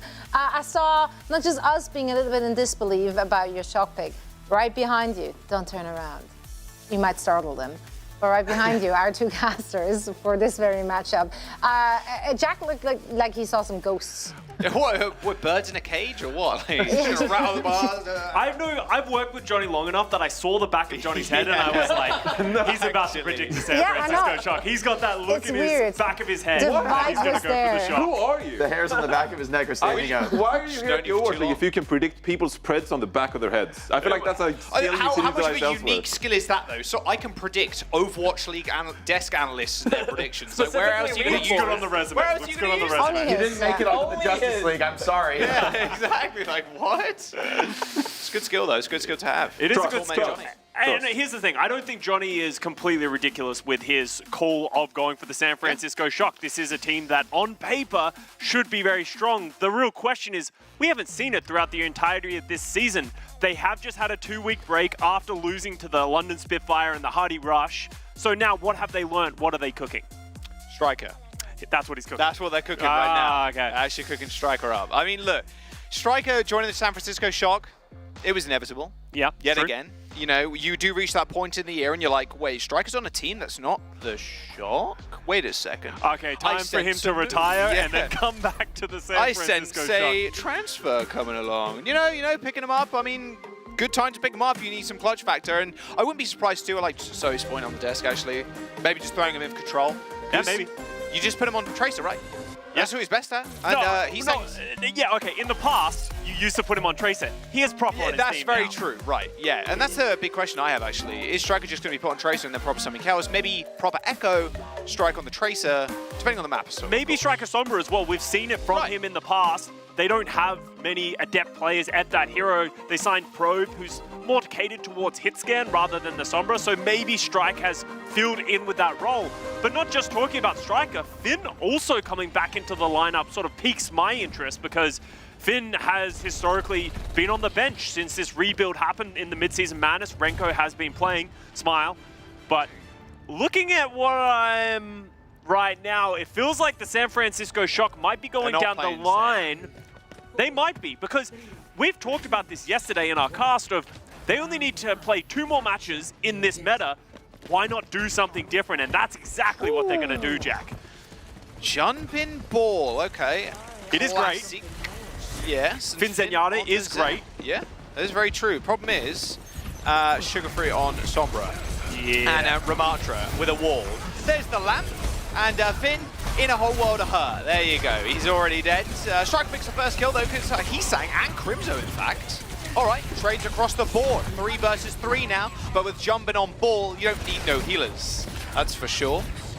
All right, gets 3 in this team fight. He's just absolutely rinsing out the Titans on this Sombra, and that's going to work. It looked like the Shock were in trouble with Luke Mino and Finn getting pinned against that wall, but the San Francisco Shock just able to exist, continue to push them down, and now Vancouver Titans are making swaps. Punk over to the Doomfist, Crimzo onto the Moira. He rolled out on Moira, but Doomfist is quite an interesting one, because you're just going to get blown up just like this. That Discord orb hack, like Doom is used to. A bit like Wrecking Ball, right? Kind of useless when they get hacked, and rather large target to shoot too. There's the slam, hits 3, jump in, forced to roll out as Punk hit the punch. But I mean, you could just keep doing this. It's very annoying for Punk to kind of lock him down. Yes, Doomfist is good against Maul in displacing him, but Punk just needs to execute on the backline. And, well, maybe not so much anymore. Sugar-Free ends up going down to the headshot of Finn, jump in as Mines, and San Francisco Shock are just, well, figuratively and literally rolling over the Vancouver Titans. And if you're the Titans, what tools do you have to deal with this Junbin Wrecking Ball? You have pretty much the Sombra is the only thing you manual hack, and she's going to do a lot of damage, but the backline can't deflect. They can sort of try and push him away, but they can't kill him. They don't have the damage to sort of dislodge him from their backline. So Junbin's going to be playing this game for free. If you're the Vancouver Titans, you need to play fast and get on top of Luke Mino and Finn. Well, Finn's already got Transcendence, and they've got a lamp to sustain themselves. EMP for Striker, lining it up. They know where he is. All good. They will manual hack, but they don't really need to do much here. I mean, you can even play defensively as a Striker right now. Just wait for the engagement, hit a big EMP. Well, Punk's going to come in. There's the window from the high ground from Lucamino, and the EMP does land from Striker. However, Punk sends himself up to the sky, straight on top of Lucamino's head. Decent kill, and Titans have time on the point too. They do trade pretty well, but San Francisco Shock is so sustainable on their own. So, I mean, Finn wins that? EMP comes out. Finn does end up killing 2. In fact, both DPS the Vancouver Titans killed by Finn. Yeah. And that's round. That was an EMP onto Finn, and Finn just took it and came back even stronger. And now Punk is trying to get back to the point, trying to touch it. Someone else is there, but they're going to have to stagger back onto this point. Fortunately, Faith does have the sound barrier to keep them alive. There's the sound barrier. Okay, does hit 5. Proper chased away. Pointing congestion now as Jumpin rolls all the way through it. Popper down by just a swift. Jumpin just slam back in. Finn on the high ground. He's trying to target him. He has got Pulse Bomb. Easy target, you would say. And there you go. A good lamp. Just in time by Lucamino to save himself and Finn. He does end up going down, but Finn is still alive and kicking. In fact, almost smacked Heesang in the face. Heesang with a nice little double kill, though. The Vancouver Titans are back in with time on the board. They did cap the point halfway through that fight, but the Shock can come back with an EMP and some mines. Titans were able to get the flip, and from there, San Francisco Shock, it felt like they weren't able to keep their backline alive off of some great tracer play from Heesang. But now the Shock, they're able to come back. They have the EMP, they have the mines. And even coming up to support ultimates as well, Jack. This is going to be difficult for the Titans to win, and Punk's already down. Already dead. Crimzo has that Coalescence. Got to be careful about using it, though. Oh, well, he doesn't use it, in fact. I'll tell you what happens. Finn starts just killing people. Okay, I'm not gonna talk bad about the Zen any longer. I love to see Zen in Overwatch League gameplay, and if it's piloted by Finn, if he could do this every single round, never gonna complain again. Heesang dead. I mean, Crimzo can come back with the Coalescence. Someone is gonna be able to touch. Punk leaps over, EMP hits, and Punk goes down. A nice fade, I think, actually, from Crimzo to get him out the EMP. A perfectly timed ban by Lucamino keeps Finn alive at literally 1 HP. A big grin on Finn's face as he saves the Transcendence, maybe even for the next round. Sugar Free touches once more, but OT, wow, he's swiftly driven away from the Vancouver Titans, and the San Francisco Shock. Jumpin talking about Heesang there in match chat too. Okay. You can see Heesang having a bit of a smile himself.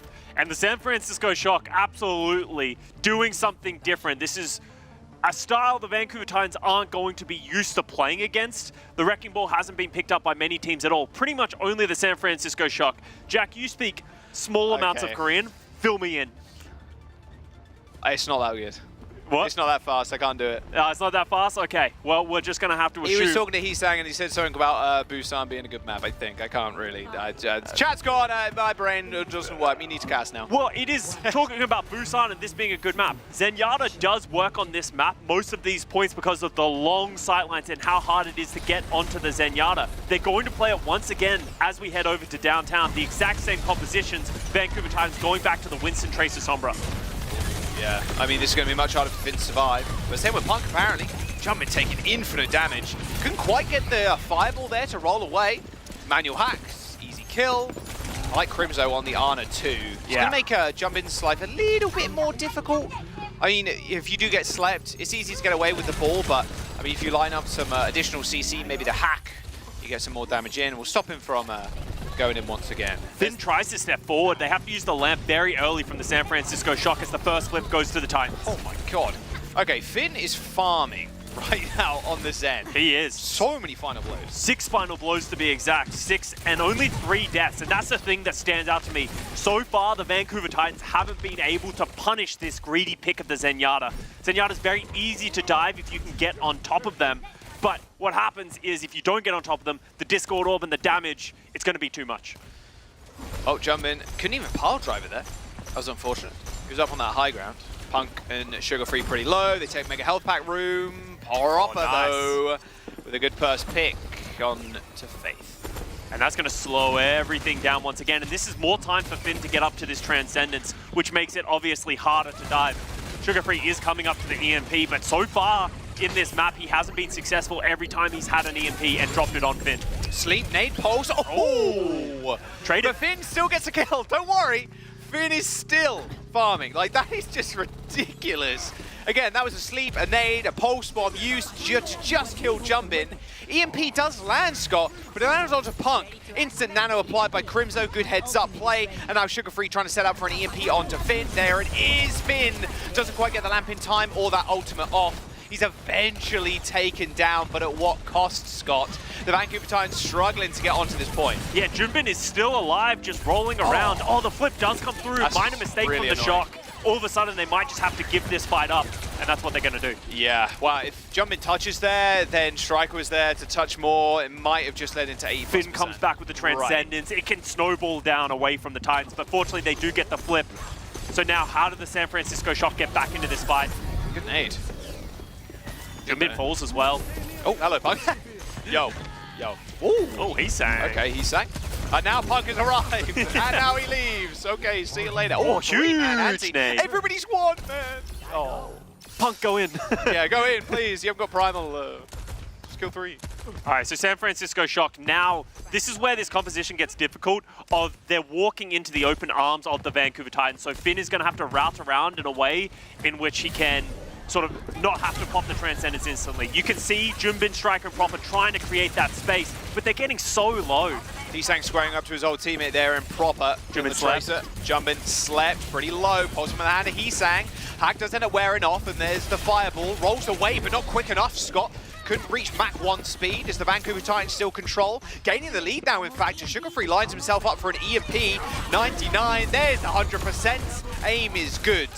Proper, Finn, Lucamino down. Vancouver Titans looking to make this last fight. Sugar Free gets another EMP before Finn has even used his first Transcendence. That's how quickly he's charging them up, because he's just shooting Junbin on the Wrecking Ball. Right. And Finn, every time he steps up and wants to use it, he gets hacked or EMP'd. So it's really difficult for them to utilize their composition. They do have lots of ultimates getting into this fight, but Striker did use the EMP and didn't come up with anything. Lucamino in trouble.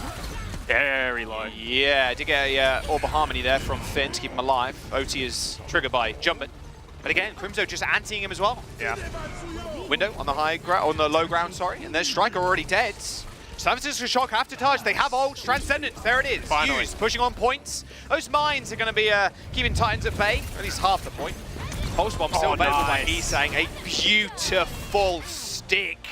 And no more touches for the San Francisco Shock. Round number 3. Great stabilization from the Titans. Understanding, hey, we just need to win one team fight. Start getting our ultimate economy cycling from there. The Shock just didn't really have any way to get back into these fights. Finn Zenyatta not coming up anywhere near as successfully as it did on Mecha Base. But as we head over to Shrine, this is a map that actually a lot of teams have played Zenyatta Wrecking Ball in the past. It's probably the map that it's the most successful in. So I expect to see Shock come out this one again. Yeah, it seems like the strongest map for it, to be fair. Because, like, what? You're Finn, you're Zen, you don't want people to get on top of you. The sightlines are so long, it's like, wow, I just play all the way to the back line. Exactly. Like, it's not too much of a worry to work me or the rest of my team. Like, I just apply an orb and then off you go. How does Punk close the distance to get on top of the Zenyatta? The real threat you have to deal with is the Sombra. Oh, so keep an eye on Sugar Free. Unfortunately, the Shock lost the hack race there. Yeah, that's true. Which does matter because all of a sudden getting control. You can't take the drum. Yeah, and for Junbin, like, he needs to play around these mega health packs because he's very rarely going to get healed by the Zenyatta and the Baptiste, at least meaningful healing.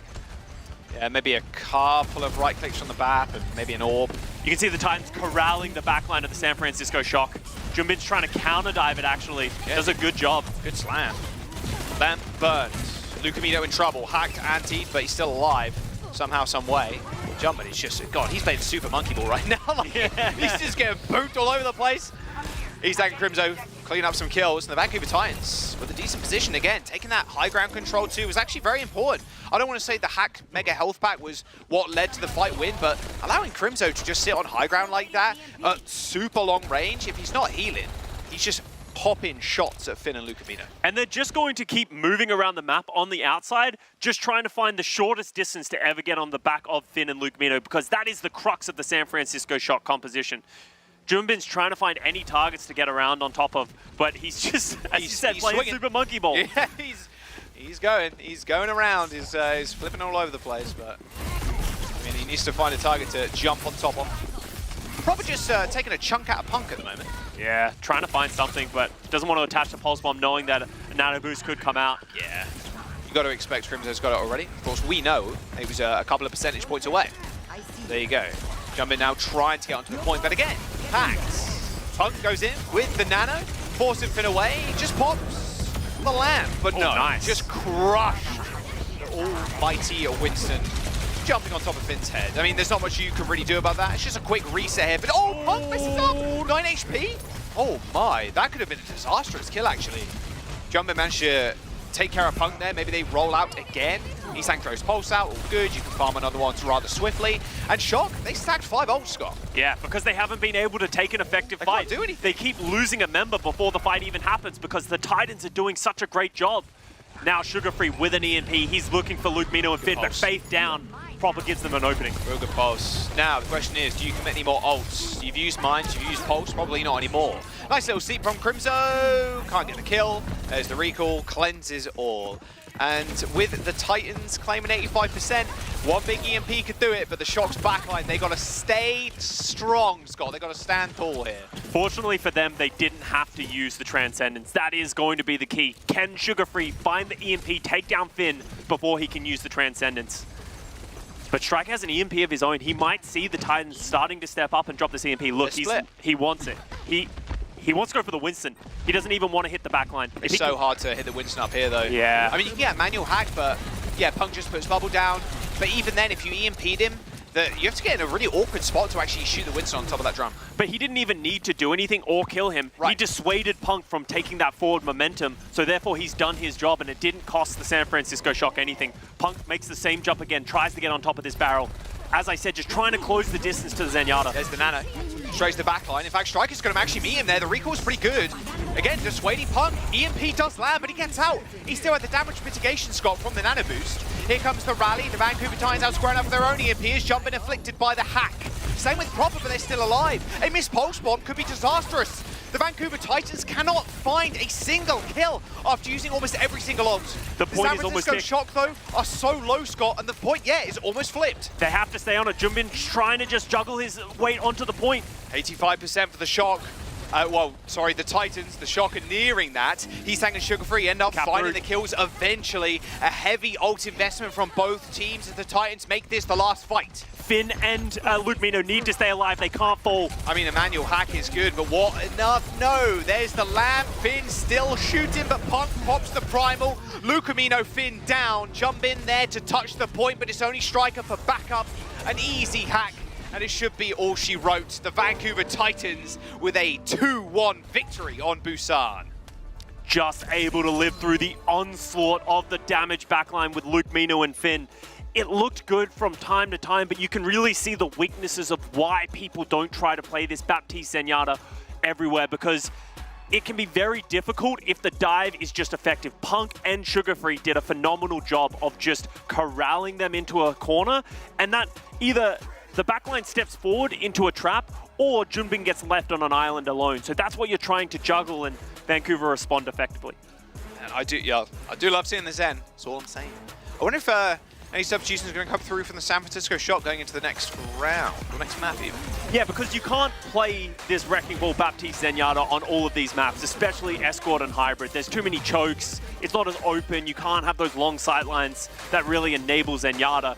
So we might see some substitutions coming from Shock. We might see something even more unique.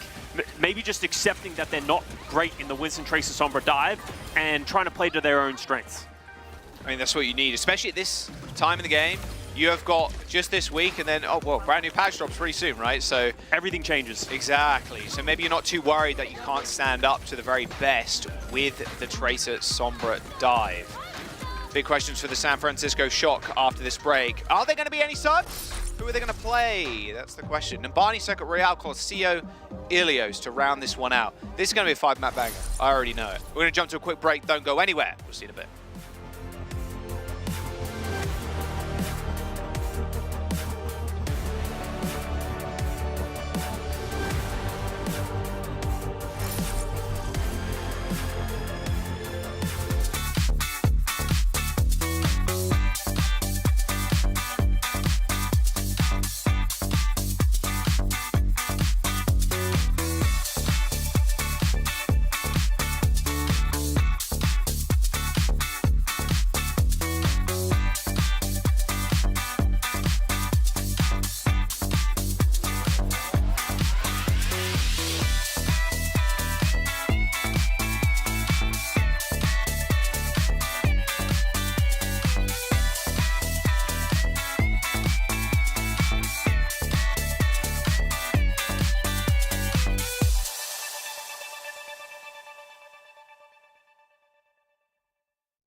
You know they've got to throw some of that clean, sugar-free scrim gameplay in there. That little video just before we get in.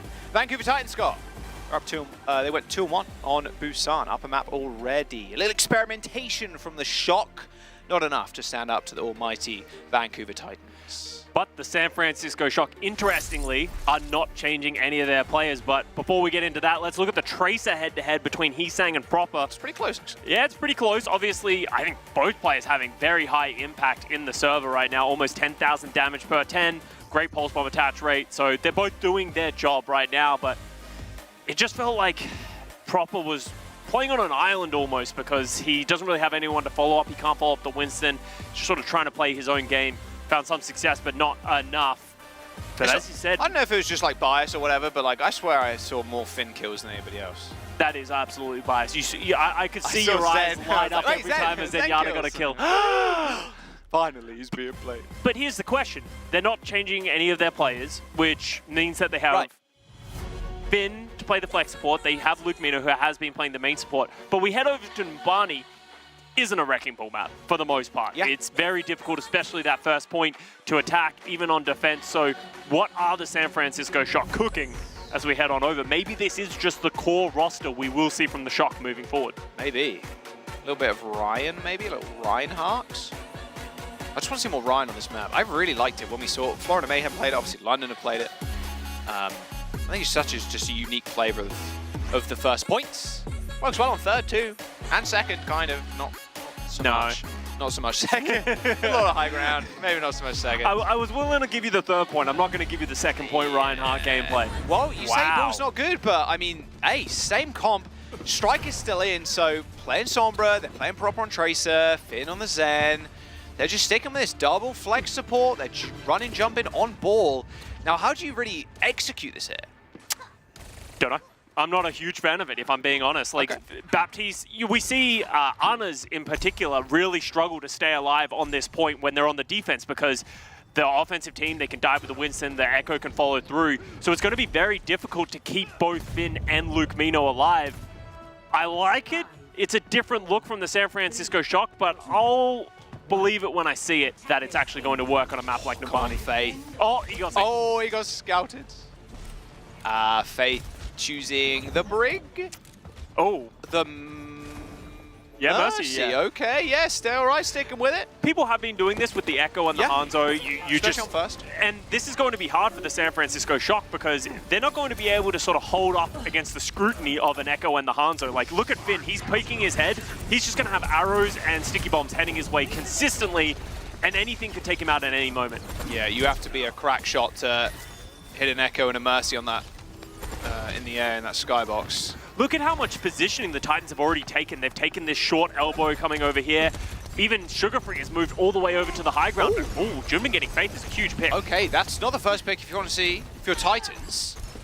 All right, they do end up trading, but not really beneficially at all. Yeah. He's like dead. How did Junbin get the roll kill there? That's, must have been a little bit of chip damage. Yeah. Maybe from Striker, Proper. Again, you can discord people like that from that far. Well, actually, you can't do it from that far away anymore. That's true. They did end up nerfing the range, I believe, by what, like 5 meters or I something? don't know if that's in this patch, though, because I believe that was the mid-season patch that has not been integrated into the league. So I believe it might just be the false information live on broadcast. Classic spread of misinformation by us here. Vancouver Titans actually switching Faith off of the Mercy. He's saying off of the Hanzo back to the regular sort of Tracer Echo Winston style. Yeah, regular scheduled programming now. The news will be at 6. Custer News Network's back at 6 p.m. Oh, need royalties for that, mate. All right, now And a boost onto Punk does get booped away by Jumpin, and Jumpin just said, I stand. I stand here. 1 HP, gets away, is going to receive the shift. Yes, from Lucamino. Heals him all the way up. And now the Primal Rage ensues, but a hack and a Discord Orb, and already in a, 0.5 seconds, 500 damage went his way. EMP's good for a kill on Sugar Free, who was on the point, isolated from the rest of his team. And with 2 minutes to go, this unconventional defense from the San Francisco Shock is working out. It doesn't feel like the Titans really know how to deal with this Zenyatta Baptiste playing in that small room. I'd almost like to see them go through that coastal area, close that distance, make it a lot shorter, because right now they're trying to jump such a long way through the Jumbin Wrecking Ball with everybody sort of hounding them down. Because right now, San Francisco Shock absolutely making this Baptiste Zen look like a solid choice. Well, do together from Sugar Free. If he's brave enough, he'll copy the ball. No, copy the Tracer, in fact. Already hit the recall. Feels a little bad, but maybe gets a free pulse bomb after farming Junbin. Mines are going to be a little bit annoying for him to actually get past. He does get healed, a little bit of overhealth. There's the pulse into the room. Not too much of anything was happening there, but he does transform back into the Echo. Bit more long-range damage now as Lucamino and Finn are finally in trouble. There's the pulse bomb, landed on the floor, but it killed Finn anyway as Lucamino retreats using the cover of the mines to get to safety. Nanabu still available from Crimzo as Sugar Free receives it, and now here comes the damage.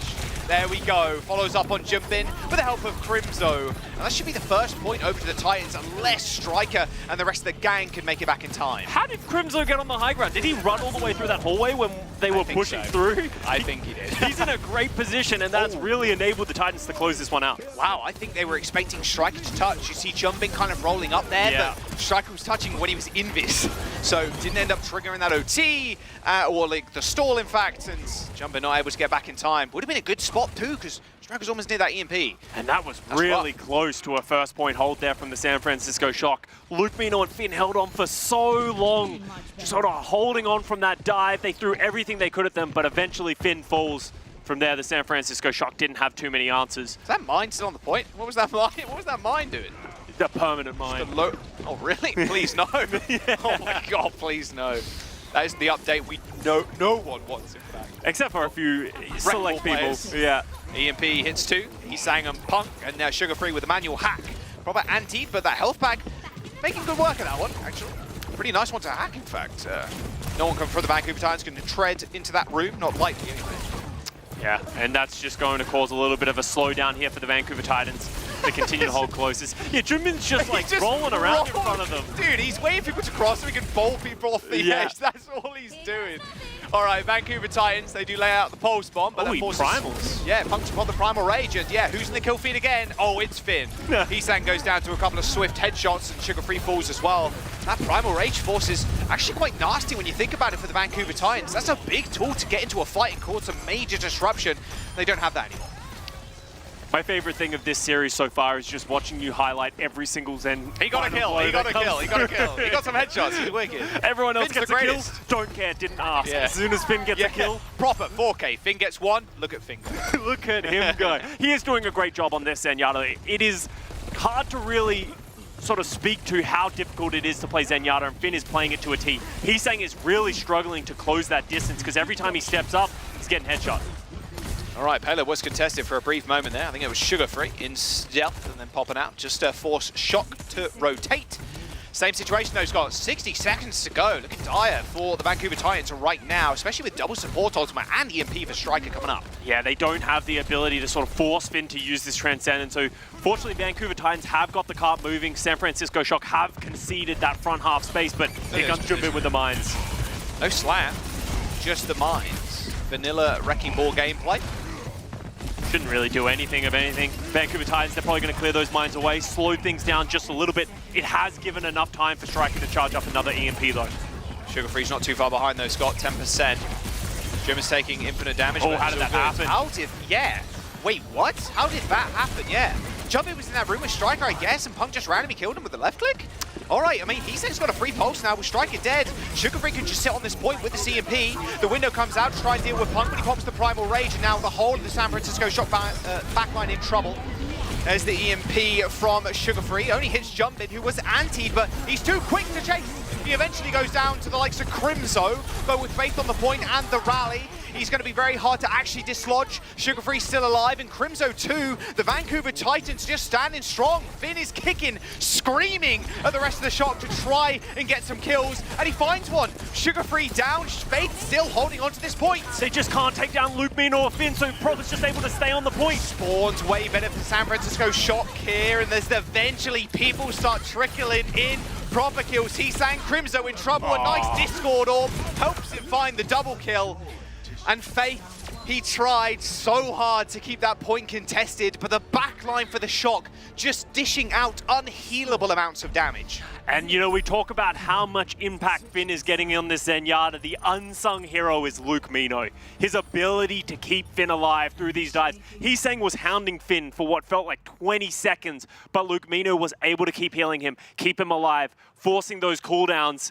And the San Francisco Shock just able to hold on and hold the second point, which is pretty uncommon on a map like Numbani.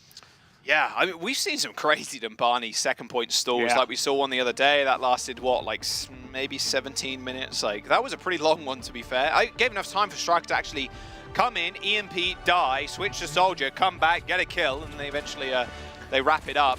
I mean, Sugar Free's EMP, I mentioned it in the leading up to that fight, he can just basically sit on point, wait for things to happen, but he hit the EMP, but it took so long for them to kill Jumbin, it just gave enough time for the Shock. Shock are playing with these very, very small windows of time, enabling Striker to get EMP, waiting for Lukemino and Finn, just Jumbin's ability to stall, and like you said, Lukemino and Finn staying alive for so long, it's hard for Titans to execute on that.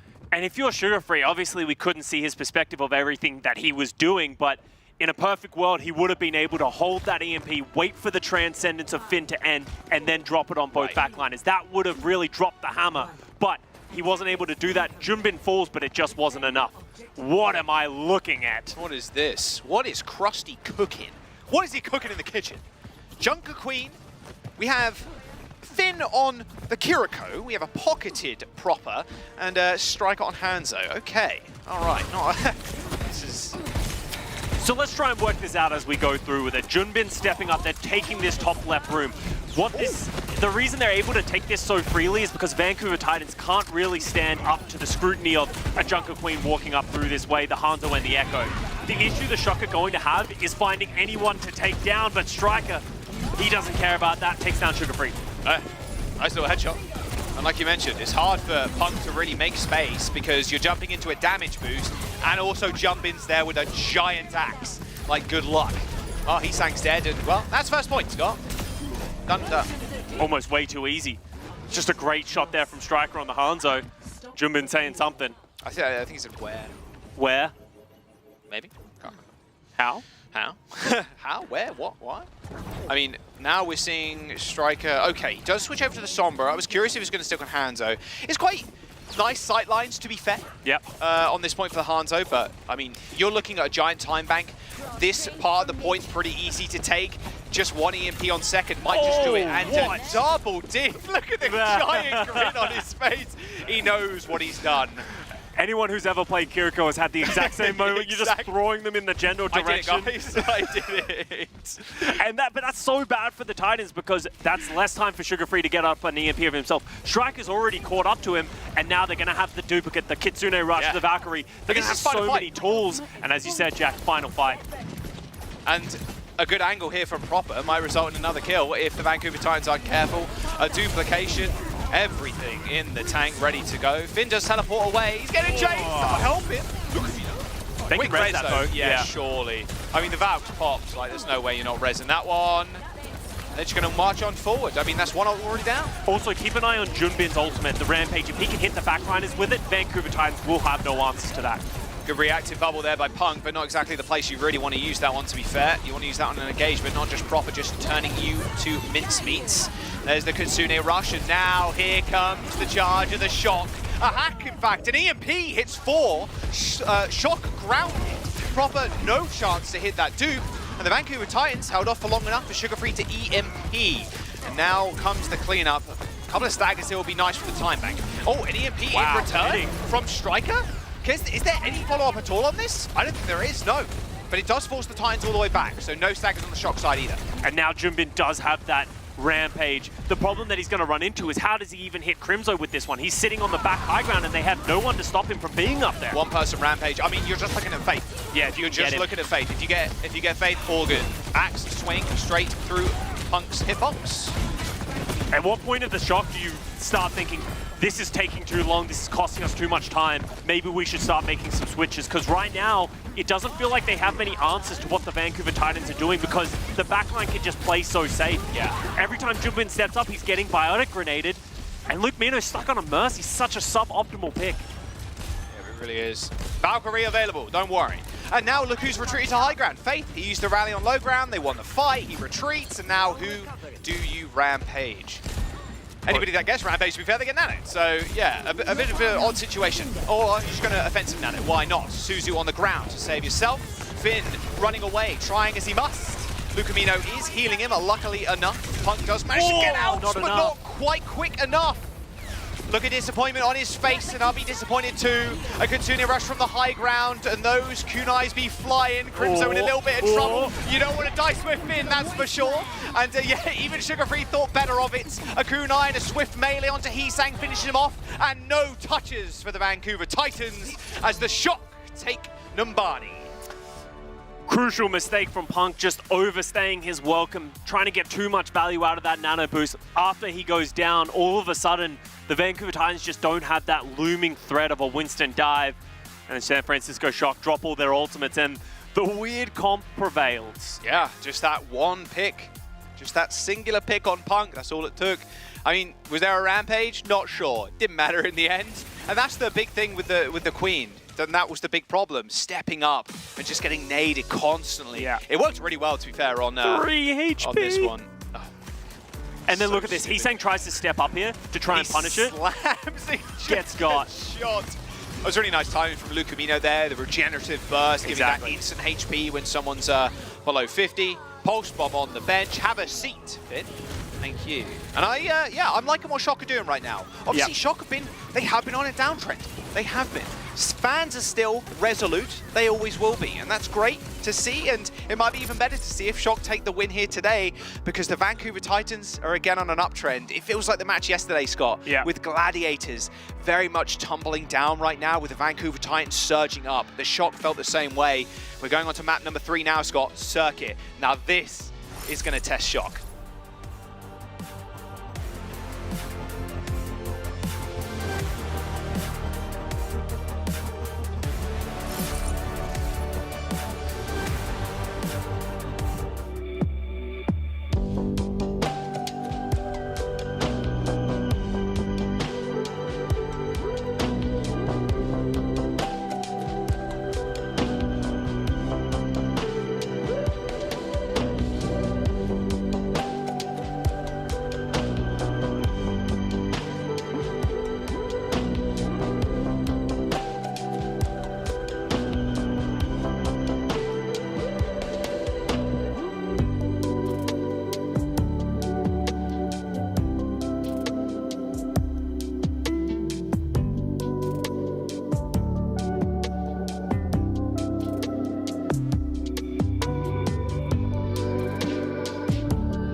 Everybody, welcome back. San Francisco Shock and the Vancouver Titans tying this one up. We're going to Circuit Royale next, and we do have a couple of substitutions. Junbin is out, Max is in, and we do have Proby coming in. However, Proby is playing from Korea, so a little bit of a ping discrepancy there. This is something, you know, he's dealt with that every time he's come in to play for the Shock so far this season. He's overcome it. He is a great hit scan player, and as we head over to Circuit Royale, that's what you need. Yeah, it's what you need. With Max coming in, it pretty much San Francisco Shock showing their hand of I expect them to be playing that Sigma, playing that snipers. When you have Luke Mino and Finn in as well, Luke Mino has been playing the Brig for the San Francisco Shock. Well, when they were playing main support, but I expect them to play Baptiste Zen once again. It's actually good on Circuit Royale, or at least conventional. Right, yeah, exactly. So it looks like they're just going to go with the Sigma and just the classic circuit comp at this point. How do we rate Punk's chances there against Max? I mean, ideally, you know, you do play the dive here if you're the Vancouver Titans, just not really the map you can square up against the Sigma. It's just so tough with a well-oiled Sigma team. And Punk is a great Sigma. He is a flex tank player from the past, but Max has also been lauded as a great flex tank player coming out of Korean contenders. The big issue that a lot of people have had with Max is it feels like every time he's played for the Shock, he's kind of been shoehorned in and he hasn't been playing his comfort. Now, if he is coming in to play that Sigma, he should be right at home and we can start to really see how this rookie is going to go up against the veteran presence of Punk. Yeah. Rookie versus Punk, that's what I like to see. Heesang still trying to enact revenge, that is for sure. He's getting there. You can see that there's a little bit of friendly banter back and forth, obviously no bad blood. Where, you know, if anyone asks us here on the broadcast talent, we'll tell you that Heesang hates Proper and they have a vendetta against each other, but they hate each other. In reality, I'm sure they're good friends. Good friends. Yeah, everyone's just like friendly here to have a good time.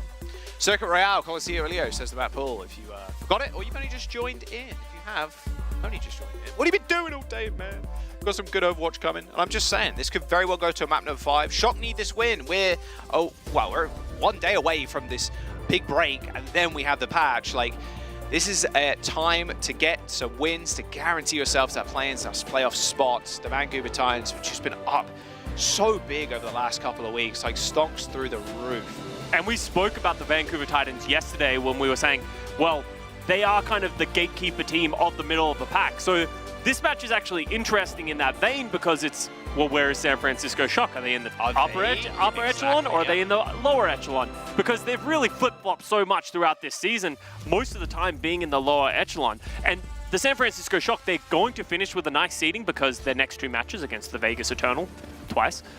So they got some interesting ones coming for them their way. Okay, Finn's usually a great pianist. Shh.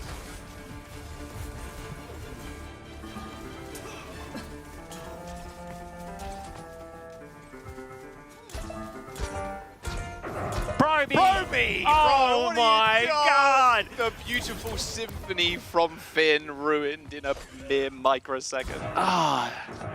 Proby, stop it! Proby.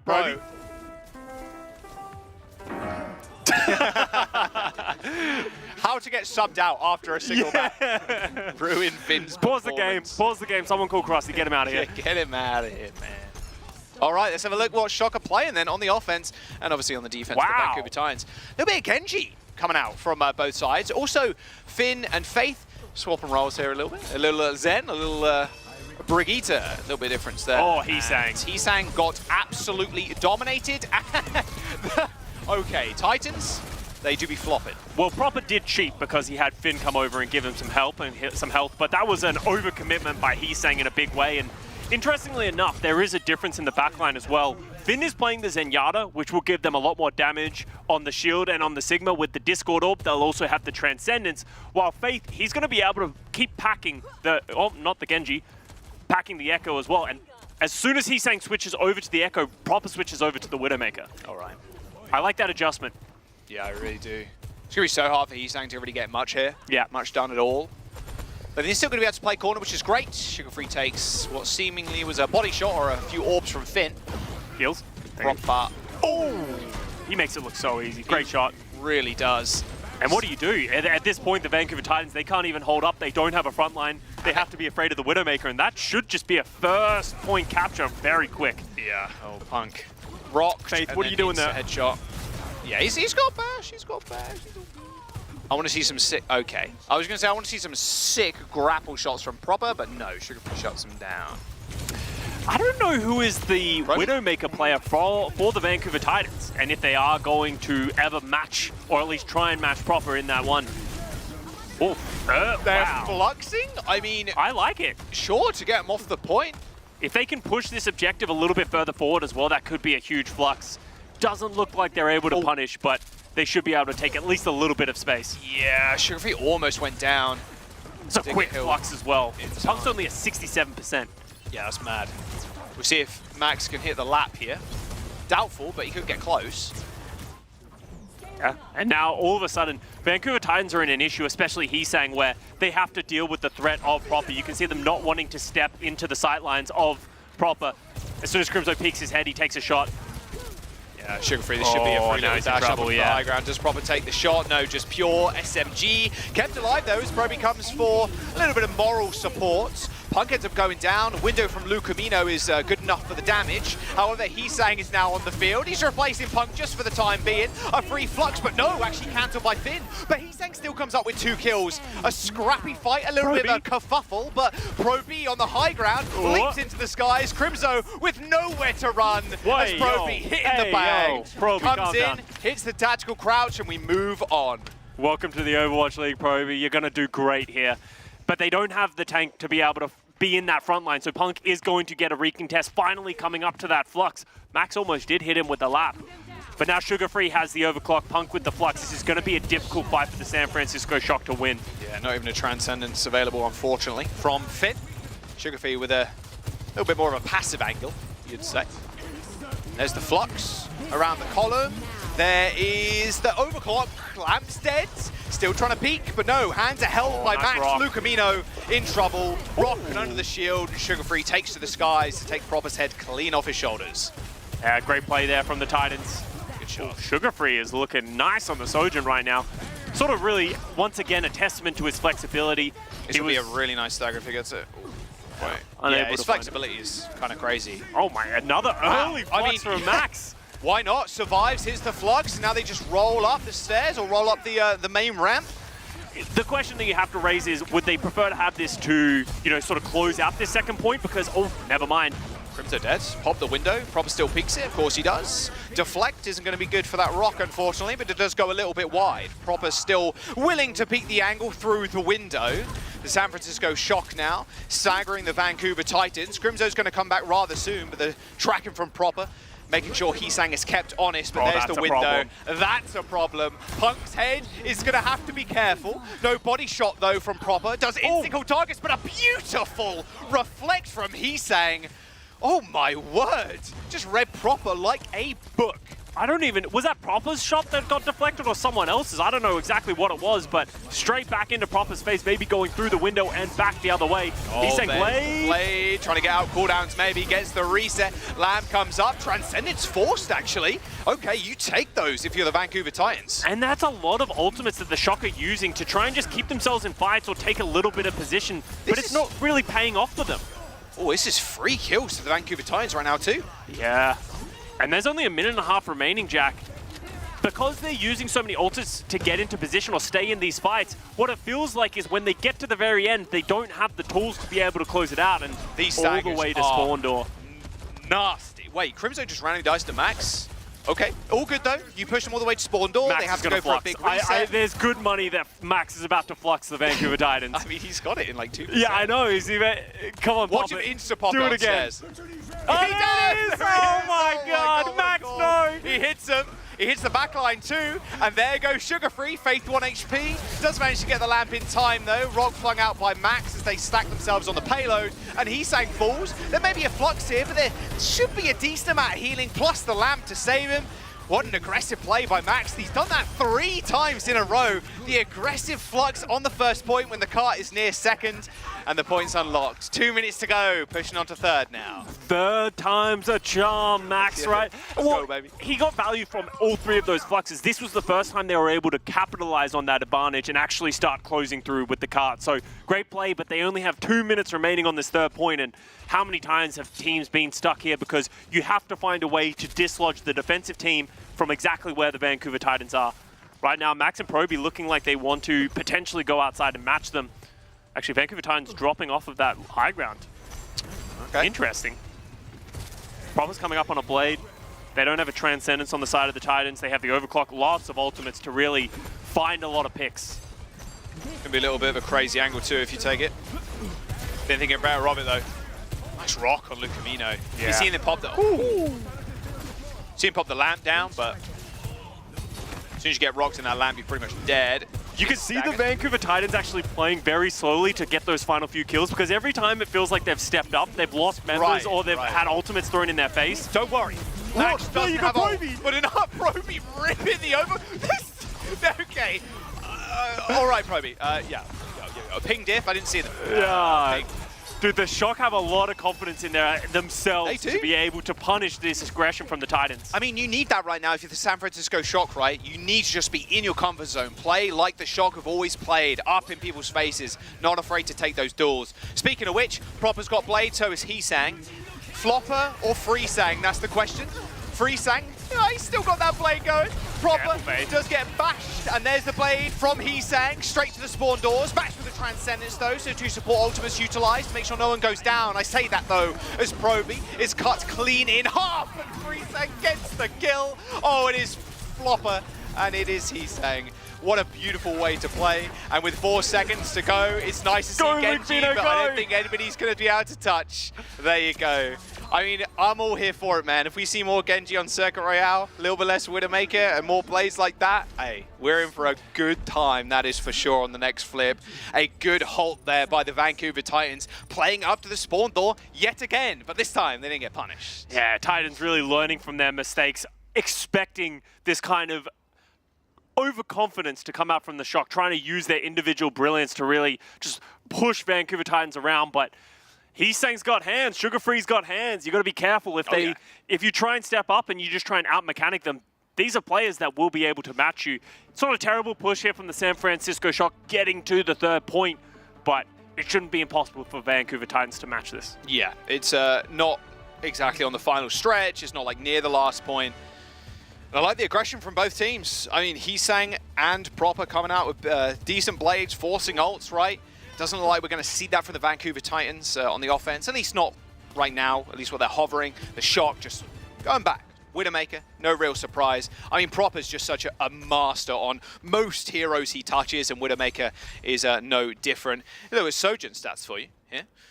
Sugar Free fairly similar, but charge accuracy quite a bit better. Sugar Free looking nice. He had a couple of really big overclocks there. Yeah. A couple of really big picks, but you can really see a weakness actually starting to form for the Vancouver Titans, or at least a hole, maybe not a weakness, but a hole. Neither one of Sugar Free or Heesang seem to want to pick up that Widowmaker. They can play the Hanzo, they can play the Sojin, but neither are willing to go toe-to-toe with Proper. Oh, that barrier was just in time.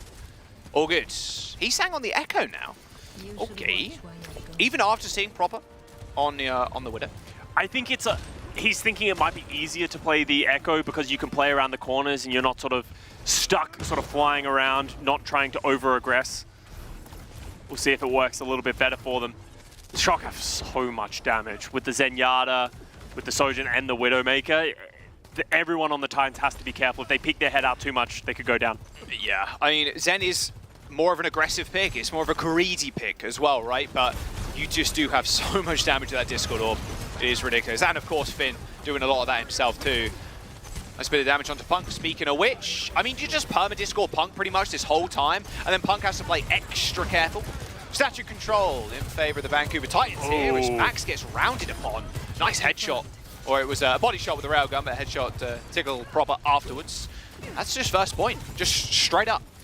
Yeah, and this is actually something that we haven't really spoken about, but you can see how the Titans want to utilize the Brig. Because the Brig does a lot of AoE healing and just has so much healing output compared to their Zenyatta, they just walked at the Shock, and Max was the one who ended up paying the price. Proper not really coming up with picks right now, which is exactly what he needs. I mean, this duplication could be rather ginormous, especially on this point of the map. Everybody's grouped up. If you do the Sig, pretty free flux. It's kind of scary. Heesang is just such a beast. And they've just given up the first half of this point as well, the Shock. They just don't want to step up too much. trying to give Proper as much opportunity to find these picks. Right now, ultimates coming up for both sides, so we're going to have a lot of ultimates thrown. I mean, Crypto just wants to step up to the corner, right? Proby in a little bit of trouble. Oh, no. Those spears from Punk connecting, and now Max is the next target. And with Finn dead, it's a free Flux. Goodbye, Lucamino. Goodbye, Max. Goodbye, Shock. Second point is the Vancouver Titans with, oh yeah, that's a lot of time. 5 minutes and 43 seconds. A lightning pace. Shock. Very much bottled right now. And look at where the card is as well. That's so difficult to hold because you can't even really hold on the corner like you've seen a lot of tanks do because you can't juggle back and forth because the cart will just walk forward. I mean, Sugarfree, he's having a good time. He's having a good time if you can tell. He saw where the box was and he's like, oh yeah, we're chilling. I mean, Proper just has to hit some just unhuman shots, like just crazy stuff right now. If they win one fight and then they can do a spawn hold, maybe that's the best opportunity for them. But, you know, Titans still have so many ultimates. They have the duplicate, they have the overclock. Someone has to touch, though. Yeah. 1 meter to go. Someone has to... Like, good luck if you're going to touch that. Look if you're at Max, Max, right? yeah. 0.3 meters. It's They just gonna walk. cap. Yeah, no, you can't They do just anything. cap. They just can't do anything. They can't walk forwards. They can't do anything. Oh, Punk's face. Yo, bring the team comms in. Root the team comms into the broadcast. That honestly, just a masterclass from Vancouver Titans, really playing to their strengths and just picking apart the Shock. I mean, that was all on their defense too. When they took that fight, they managed to win it there. The payload's in such an awkward spot. You're not normally fighting there on the last OT fight, right? Yeah. They pushed all the way to spawn. Yeah. They made sure the Shock had to go for a crazy touch. We saw Proper pull blade, he didn't find anything, and then he sang, baiting out the Transcendence and then dip into the side, killing Provi, and then it was I think it was Finn actually that was trying to get back on the Lucio. What an awkward spot to hold. Masterclass from the Vancouver Titans though, playing straight up to San Francisco Shock spawn. I told you, it's going to map 5. I can feel it in my bones right now. And we're going to push is next. And anything can happen on push. If we go back to what the San Francisco Shock showed in the first 2 maps, maybe Junbin comes in to play that Wrecking Ball. Push is a map where you can play very spread out. The Zenyatta can get a lot of value, so I wouldn't be surprised to see Striker come back, to see Junbin come back, because you know they definitely don't want to take on Vancouver Titans in another Sigma mirror. It was great if they do end up coming back in. I'm not sure where they're going to play, so that is pretty fun. A blessing and a curse of any team. Oh, this is the deflect. Ooh. Oh, it was it did look like that. I'm not sure. Whatever hit it. Okay, that's crazy, Jack. Whenever Finn gets a kill, you're like, oh wow, look at how great the Zenyatta was. As soon as Zenyatta kills his teammate, you're like, oh, it's unclear whose fault it is. I don't know what that was actually. That was crazy actually. I'm not sure. I don't know. Crazy stuff from Heesang. Living up to his name. I mean, Heesang was very hard coming into the season and just kind of in proper shadow a lot of the time on the San Francisco Shock, and seeing him almost full playtime right now on the Vancouver Titans, you really can see what he is made of.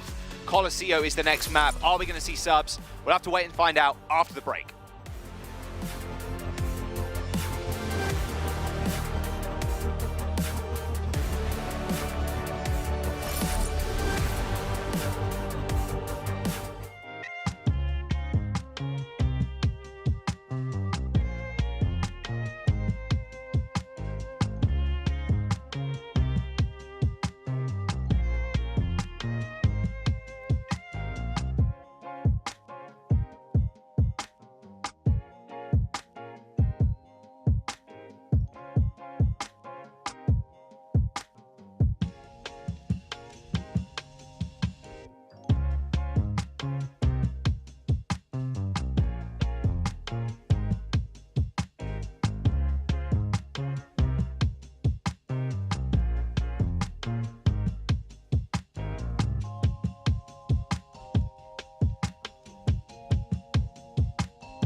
Welcome back.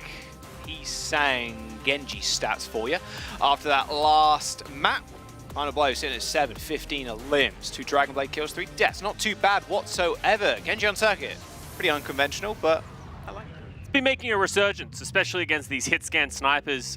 If you can get on top of players and you can start getting those dash resets, you can just absolutely eviscerate your opponents, and he's saying doing just that. And it was interesting, the desk coming into this match was sort of talking about the playtime of Heesang on the San Francisco Shock versus what he has been doing on the Vancouver Titans.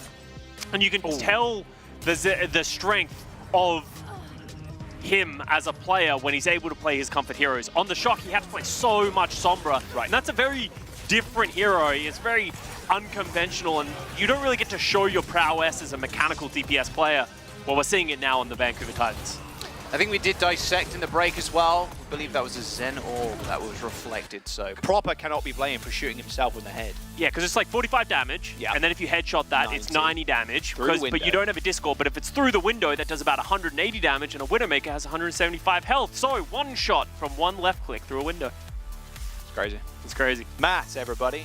Just maths. Just maths. No substitutions, by the way, from the San Francisco Shock going on to this next map. Colosseo, push. No jumping. We could see maybe they'll play like a Ramatra Rush composition. That's obviously being quite prominent on this map. But in general, we've seen Junbin usually stay in to play these compositions. So the musical chairs of San Francisco Shock continue. Maybe Danny had a point when he was saying that they're just taking pages out of the Chengdu Hunters playbook. And if you don't know what we're doing, and we don't know what we're doing, then nobody has any idea what anyone is doing. It's not really working for them so far, and it didn't work for the Chengdu Hunters either. But we'll see if it works on Colosseo. Will it? I don't know, man. Well, I mean, we'll see. Obviously, we're jumping in just a brief moment. I mean, the San Francisco Shock sitting at 6-6 right now. Vancouver Titans could be 8-6 after today, really being the gatekeepers of the top of the board. I mean, the Shock could also match them in wins today too if they do end up taking us to a map 5 and winning it out. I mean, I'm thinking back to that circuit. How many fights did we have on circuit on the Shock's defense? Maybe a couple. It was just 2.5. Yeah, like a 5-minute time bank into third was just ridiculous. I loved it as well because you said going to the next round. I mean, look, it's doable for the Vancouver Titans. Like, you can do this. Like, it's not the worst thing in the world, like getting second point, and then Vancouver Titans just walk all over them. Like, that scoreline does not depict how kind of one-sided that map actually was. Colosseo is up next. Max in, no Junbin, and Proby staying in 2. So, honestly, I wouldn't mind seeing the Ramatra Rush here. Yeah, and it's sort of something that works for a lot of other teams, but the problem is, for the San Francisco Shock, it hasn't really worked for them. And they've gone back and forth with Max and Junbin so many times in the past, and I think myself and a lot of San Francisco Shock fans were hoping that maybe they would have started picking and stabilizing on who they want to play. If they are playing the Ramatra and Max is going to be that guy, hey, all the power to them. But I just want to see some consistency from what they're playing on the maps that they're playing with the same roster. Yeah, it did feel very random at times throughout the start of the season, but, you know, sliding into their groove. Better late than never, eh? All right, what we got then, Titans? What we got then, Shock? You know, it'd be super funny if Max came out and played Wrecking Ball. That'd be wicked. I'd be like, whoa, no way. Rip up the script book. Also, this would be rather interesting too. Is Finn still going to... I mean, Finn's Ana is also exceptionally good. We could also see Finn jump back onto the Zen. Zen is a little tougher to play, but there are long sightlines you can do, and he is hovering it. Max hovering Doomfist. Sigma? Okay. No way are they going to play Sigma on Colosseo. They're just going to play almost the circuit comp on Colosseo. How do you stop this Vancouver Titans roster from just running you over? Running around like the main sightlines and then diving on the back line? I think the Titans are going to be shocked to see this one just as much as I am. I think less shock and more extremely happy faces. Yeah, because in a... It's tough, man. The way you look at these compositions, the Vancouver Titans team should win. It made more sense on Control, but on a map like Push, it can be just very difficult. Let's see what the Shock are trying to cook up here, and if they can keep Finn alive. They did a great job in the first map. Lucamino and that works. But that works too, yeah. Punk went a little bit too deep to try and find that kill. I mean, the thing is with Sigma too, look at Proby tracking Crimzo through that wall. They can get another pick here. No, in fact, they lose somebody. It's actually Sugarfree taking care of Lucamino. I mean, the thing is with the Sigma as well, Scott, it's so good on escort maps like Circuit because you only need to look one way. Yeah. Right? Not so much push, but there's a million flank angles. Finn has been hacked. Any follow-up? Little bit of healing would be nice. He's so low, he's holding the right click. Sugarfree knew exactly what was going down, and Finn just left out on an island. Oh, he's in trouble. He is in trouble? No, maybe they can slip into stealth again? Yeah, okay. Don't worry, I need to pay attention to the front line. Yeah. Punk's low, does back off. Pulse bomb for Proper. My word, he built that up pretty quickly. Didn't even see him do much damage, but we were looking on someone else, to be fair. Here comes Finn, he's back. Something Max will be able to do as this Sigma is split the backline from the front line. Because he is literally just going to sit on this bot for the rest of the game, dropping his shield, that'll make it very difficult for Crimzo to be able to heal Punk, heal his front line that are diving. Easiest nano ever, and you can even engage with it too. It's not just a safety nano, it's an offensive one. Max goes down to a pulse bomb. He's sang dead, decent trade, but Punk's on high ground. Has got the backup he requires to jump straight back to Crimzo and Faith. A rally on the horizon for the Brig. With 15, 16 meters coming up, I mean, Max is going to have to be a little bit cautious. Sugarfree is just lying in wait with this EMP, and they need to group to make this comp effective. That's a free kill there onto Proby. Proper does get hacked, but it's not going to result in anything. And this is interesting. Heesang goes over to this Genji. I actually really like this choice. I think it's a lot more effective in aiding the dive against the Baptiste and the Zenyatta. Your ability to just eviscerate targets and take them down while also having that deflect is so important. You could just hit the solo EMP here. Oh no! Wow! Nice force of the Transcendence by Sugarfree. Just a single manual hack forced him to press Q. There's the Flux. Oh no, yeah, just a nade from Crimzo is enough to heal everybody up. Not quite so lucky though is Punk on the receiving end of that window damage from Lucamino. Sugarfree still holding on to that EMP. At least they've gotten rid of that big ultimate. Decent amount of distance though, pushed by the robot Scott. Yeah, and something that Shock are going to struggle with is stepping up into this. Oh, but they've got the Titans backline in a corner. Punk should be good. Good stick by Proper. Who other than Proper? There's the EMP on the back line. Lamp does go down. Finn in trouble though. Still getting healed up as Proper tries to make sure this is an even fight. But it's actually just swinging completely in the favor of the Shock, in fact, as the Vancouver Titans just unable to really capitalize on these giant ultimates. They were just at such a huge deficit, unable to do anything to follow up the EMP. Punk even pops the Primal Rage, but with the Discord Orb, that 1,000 health pool is just going to absolutely disappear. Heesang switches back to the Tracer, thinking maybe it wasn't as good to play the Genji. EMP available from Proby now. There it is, lands on the Brig. They'll try to bash straight into him, and Proby takes him down with the help of Prop on the other side of the stairs. How is this comp working? I do not know, but of course it's the San Francisco Shock. They are definitely putting on a show. Titans with a nano, and they haven't got much else left, and they need to stop this bot before it reaches the checkpoint. I mean, Punk is just jostling onto the high ground. Yes, you can contest from there, and only the Discord Orb is going to stop him from really doing all too much. I mean, he's still chilling. He's still chilling.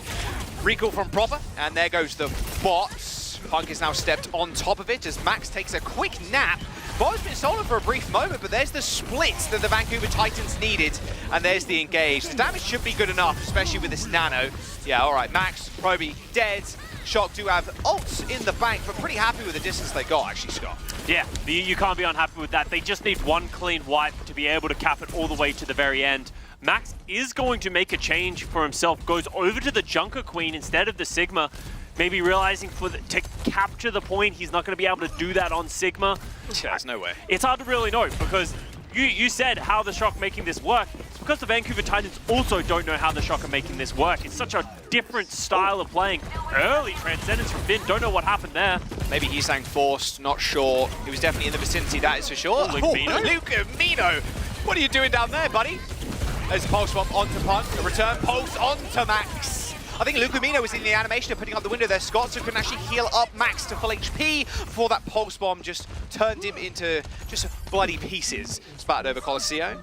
Another EMP over for Sugarfree as well, Scott. I mean, this is going to be the point if they're not careful, but Finn, again, on the board, killing tracers left, right, and center. Yeah, Finn, that's such an important pick there as well, because all of a sudden, Vancouver Titans, they were getting positioning. Sugarfree was there to drop an EMP, so that just gives the Shock a little bit of respite. And they're looking for Sugarfree, just trying to find any movement. The Translocator. Yeah. He is looking. And it's just so hard for the Shock to step up. Look at how far back Finn has to play. So Numbani too, he's on the high ground. Like, he knows this EMP's coming. And they're going to be targeting Finn, but Sugarfree's actually got a different target in his sights. It's Max in the front line. Max is taking a little bit of damage. Sugarfree on the side. A big EMP might just do it. Heesang gets him, but just meat shot. But there's the return EMP. Max survives for a little bit too long there and does help take care of Punk. But it's Numbani who was staying all the way back, throws out the Frisbee, even could hit shift if he wanted to, but didn't need in the very end. And this just might be the butt scratch mode, the checkpoint coming up. And the Vancouver Titans support line, they're trapped. No, I think they're going to be just fine. Once again, Punk is going to be able to contest from his high ground. And this is my issue with this composition that Shock are playing. They just can't force the issue right now. Look at how far back they have to play, especially with Max dying. Also worth noting, Heesang just can't work out what hero he wants to play. Now over to the Sojin, just giving him a little bit of range.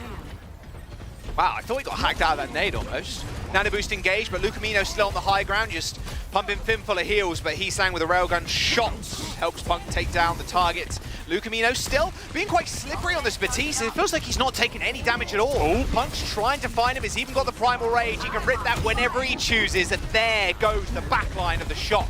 Finn is going to spawn in just a moment as Max is struggling to keep himself alive, even with the shout, the hack, that extra damage is enough to get the kill, and the Titans nearing the lead. And unfortunately for the Shock, they don't have the players active and the defensive hold where they're on top of the bridge, so they can't do that high ground contest. Proper throws a stray pulse bomb that hits nothing.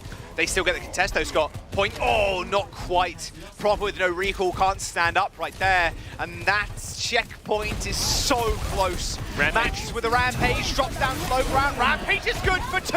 Crimzo, Fate in trouble. Max trying to chase Crimzo down. And finally the Rampage put to good use. Just before that checkpoint, the bot is halted. And that is important because obviously Shock lose the lead, but at least they don't have to get the checkpoint to even match the Vancouver Titans. They just need to win one more important team fight.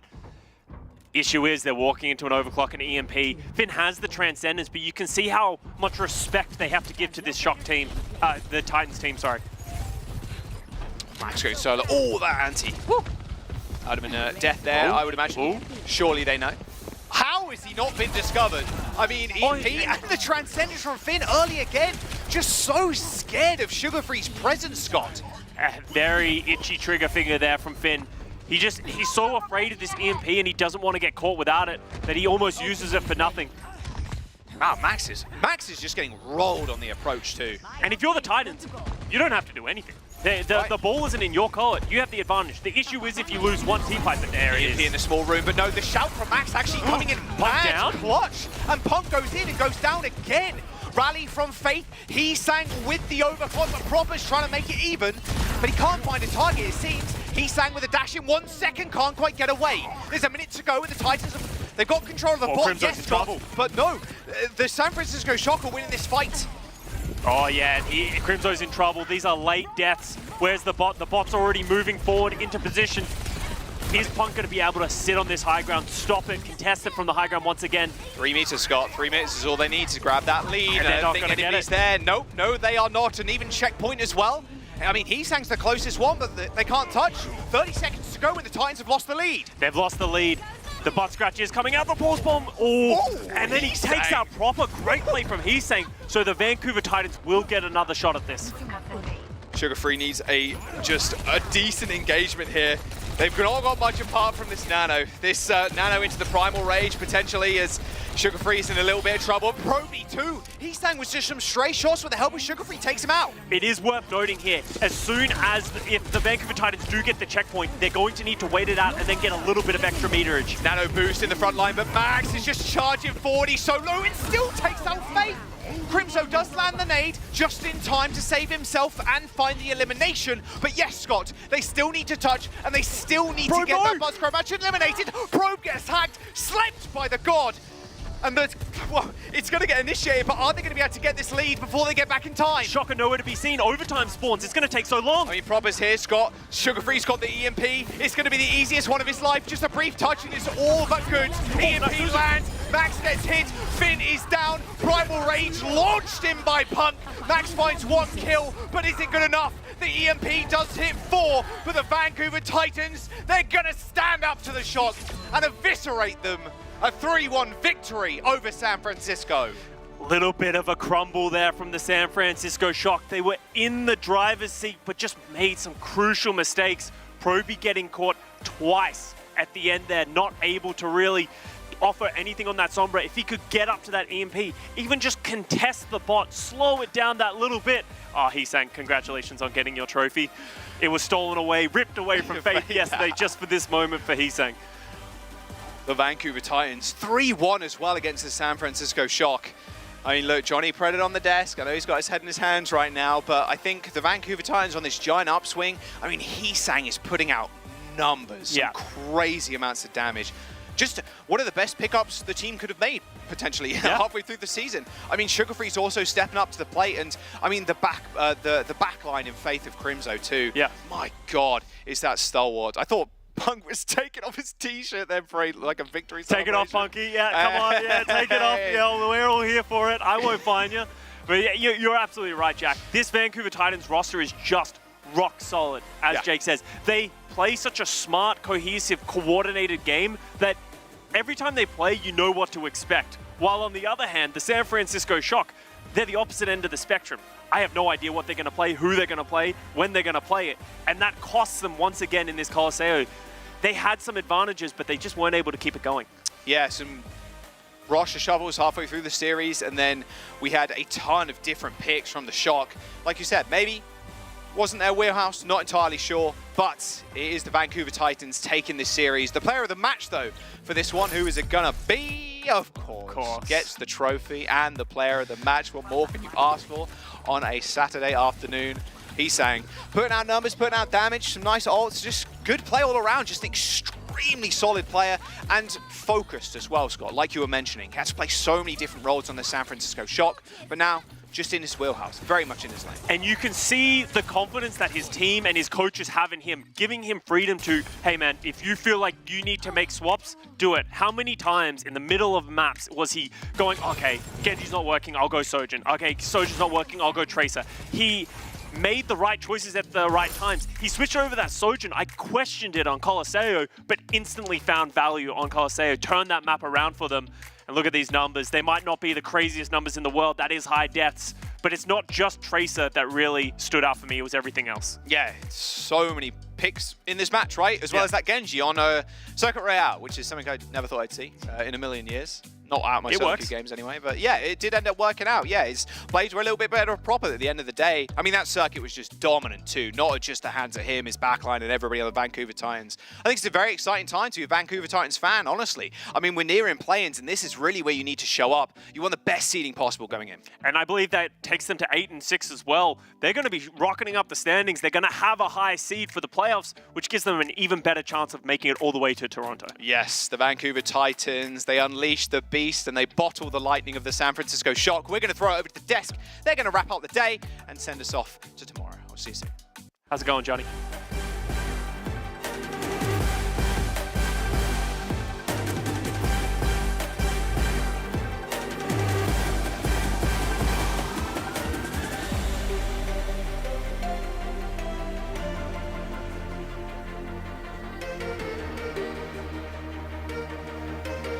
Close. Welcome back. Yeah, thank you so much, Joss and Costa. How is it going, John? How are you doing, Johnny? I'm not gonna lie.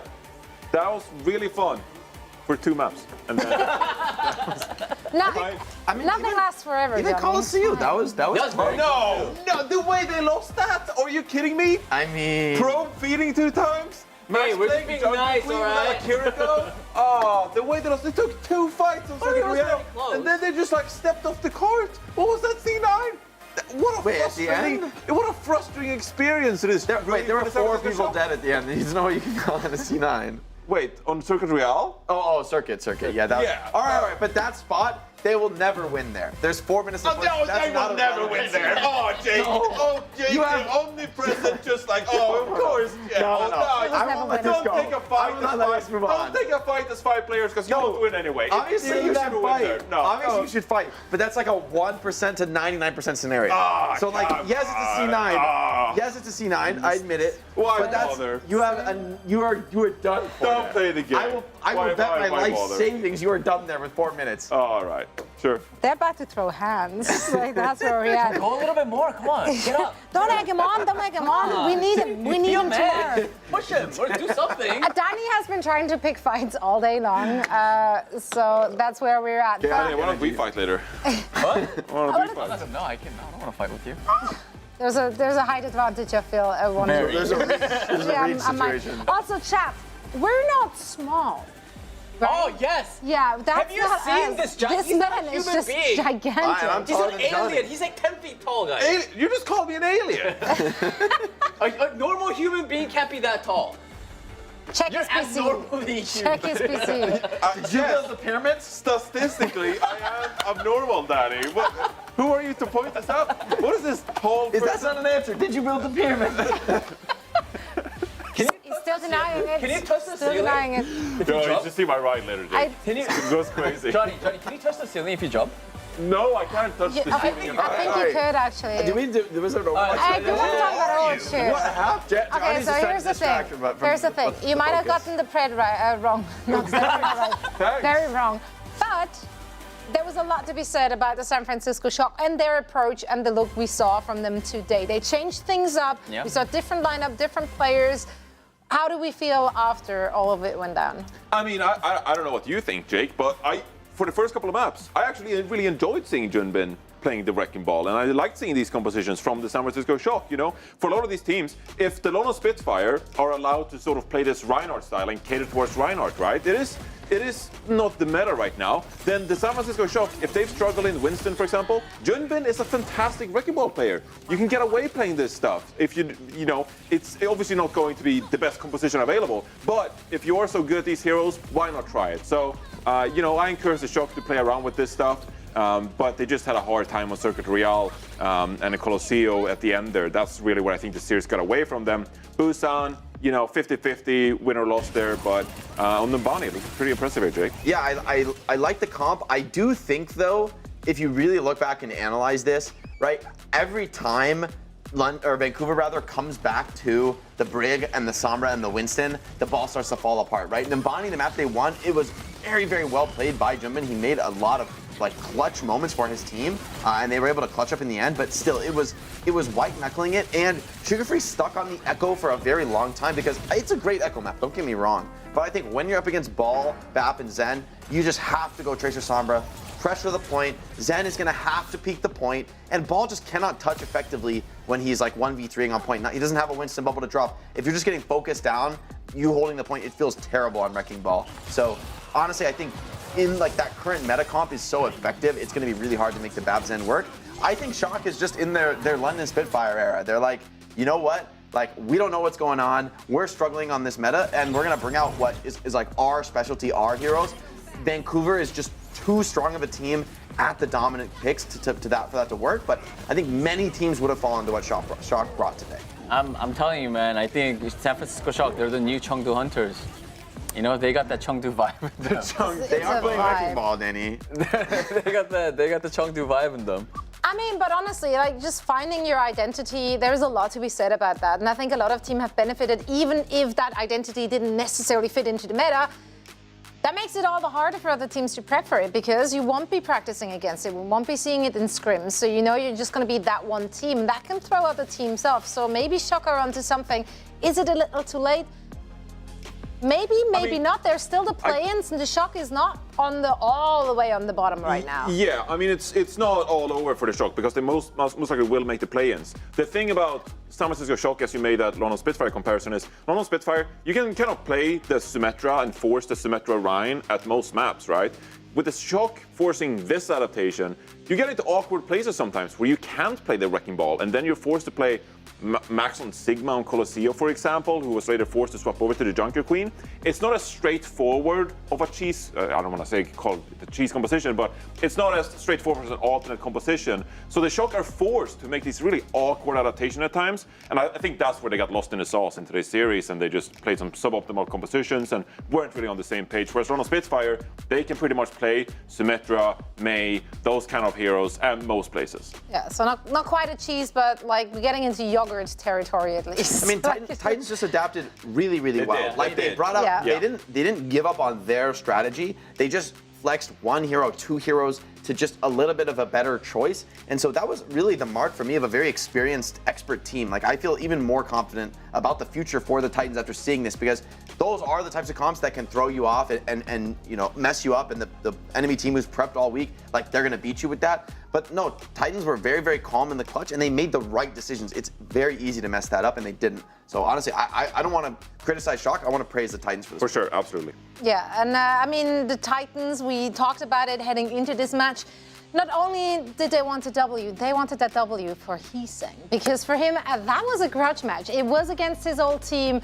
He had some fighting words heading into it. Let's see what he has to say after. All right, let's find out what Heesang has to say for the match against San Francisco Shock. We got the player of the match, Heesang, for an interview. Heesang, big congratulations on getting the win, and also congratulations on getting the trophy as well. I saw you getting the trophy from the staff. A lot of things to congratulate. I do feel like, you know, you were always a great player on the Vancouver Titans, but especially today, I think you popped off even more. Would you say that sort of you were motivated to sort of win more because you were playing against your former, I guess, teammates. 자, 오늘 승리 축하드리고 방금 또 보니까 트로피 받은 것도 축하드리고 또 일단 오늘 경기 그죠 여기 있네요. 네. 그리고 오늘 경기 또 특히나 좀 더 희상 선수가 좀 더 열심히 하고 되게 더 좋은 모습을 보여준 것 같아요. 그게 혹시나 솔직히 말해서 좀 전에 있던 팀원들이랑 경기를 해서 좀 더 분발을 해야겠다는 생각을 좀 하셨나요? 이번 경기가 저한테는 되게 뜻깊었던 경기인 것 같고. 그래서 더욱 열심히 했던 것 같아요. Definitely this match was definitely more meaningful to me personally, and I think that's why I tried my best. I tried even harder to get the win against San Francisco Shock. All right, with this out of the way, I think you guys, Vancouver Titans, you guys have a couple of weeks off. Other than sort of scrimming and practicing, what are you going to do in those couple of weeks that you guys have off? 자, 다음 질문은 이제 오늘 경기를 끝으로 이제 한 몇 주간, 1-2주간의 좀 이제 쉬는 기간이 있는데 희상 선수 어떻게 연습 말고 좀 개인적으로 그 쉬는 시간 동안 좀 뭘 하실 계획이신가요? 저 영어도 잘 안 돼서 밖에 나가는 거는 좀 무리일 것 같고 그냥 안에서 하고 싶은 거 하면서 쉴 것 같아요. Okay. I mean, since I'm not that good with English, I can't really go outside. So I think I'm just gonna stay home and relax and chill. I think that's what I'm going to do. I mean, I just want to say your English could improve, and also, you know, just take Punk or one of your teammates with you. They could probably help. 아마 지금 뭐 영어를 못해서 못 나가셨다고 하는데 뭐 팀원들 데리고 끌고 나가세요. 펑크한테 가서 뭐 먹고 싶다고 하시면 도와줄 거라고 생각을 합니다. 네.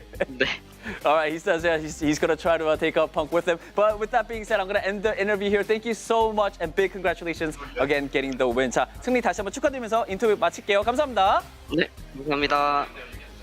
Thank you so much, Heesang. Thank you so much, Danny.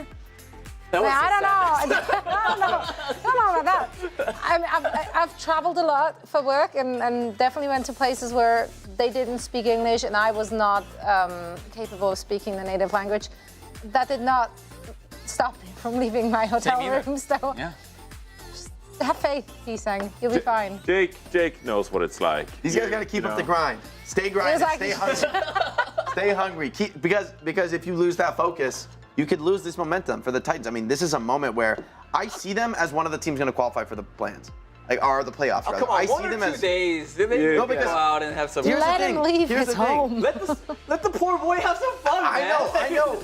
Stop with the grind. Like, I'm not saying he can't go out. 1 or 2 days, it's not gonna kill us. I'm not saying It's not gonna that. kill the Vancouver Titans, Jake. What I'm saying is, they played incredibly well today, and I think they want to keep that momentum going. I think a lot of these teams are going to keep practicing, keep scrimming. Maybe you shouldn't take a few days off, of course, but like don't let it slip away, because this type of momentum, the playoff scenario is really scary, right? Boston, Florida, or Houston is going to be in the play-ins bracket. that team's gonna qualify. Whoever it is, whichever one of those top 4, they're probably taking a spot. There's basically one more spot up for grabs, and I think the Titans want to seize it. I don't think you want to let anything go to chance if you're the Titans right now. I mean, also we have to keep in mind that during that break we're gonna have patch notes. There will be changes to the game, so I think a lot of those teams will be grinding hard to make sure that Let other teams figure it out. Go get some food in Vancouver. It's gonna be gravy. Wait for the new patch. Right, before the new patch drops. Chill out. That's a perfect moment. I heard Vancouver has lots of lovely food. I really want to go. So It's a beautiful city. Really wonderful city. Fantastic, yeah. Have you been? Gorgeous. Yeah, I have actually. I was like, are you I'm just making that up. I don't know. I saw on YouTube. It's really nice. So from what I've heard, Vancouver is popping off. Well, the team certainly is against the San Francisco Shock. 3-1 score, nothing to scoff at. Let's take a look at how the other teams today fared as we're looking back at today's schedule. I like that. Gladiators managed to snack one map, but that's about it. Outlaws still pulled away with it. New York Excelsior unfortunately fell to the Washington Justice, who looked rejuvenated with Donghan back in the mix. And the San Francisco Shock trying out a lot of different looks.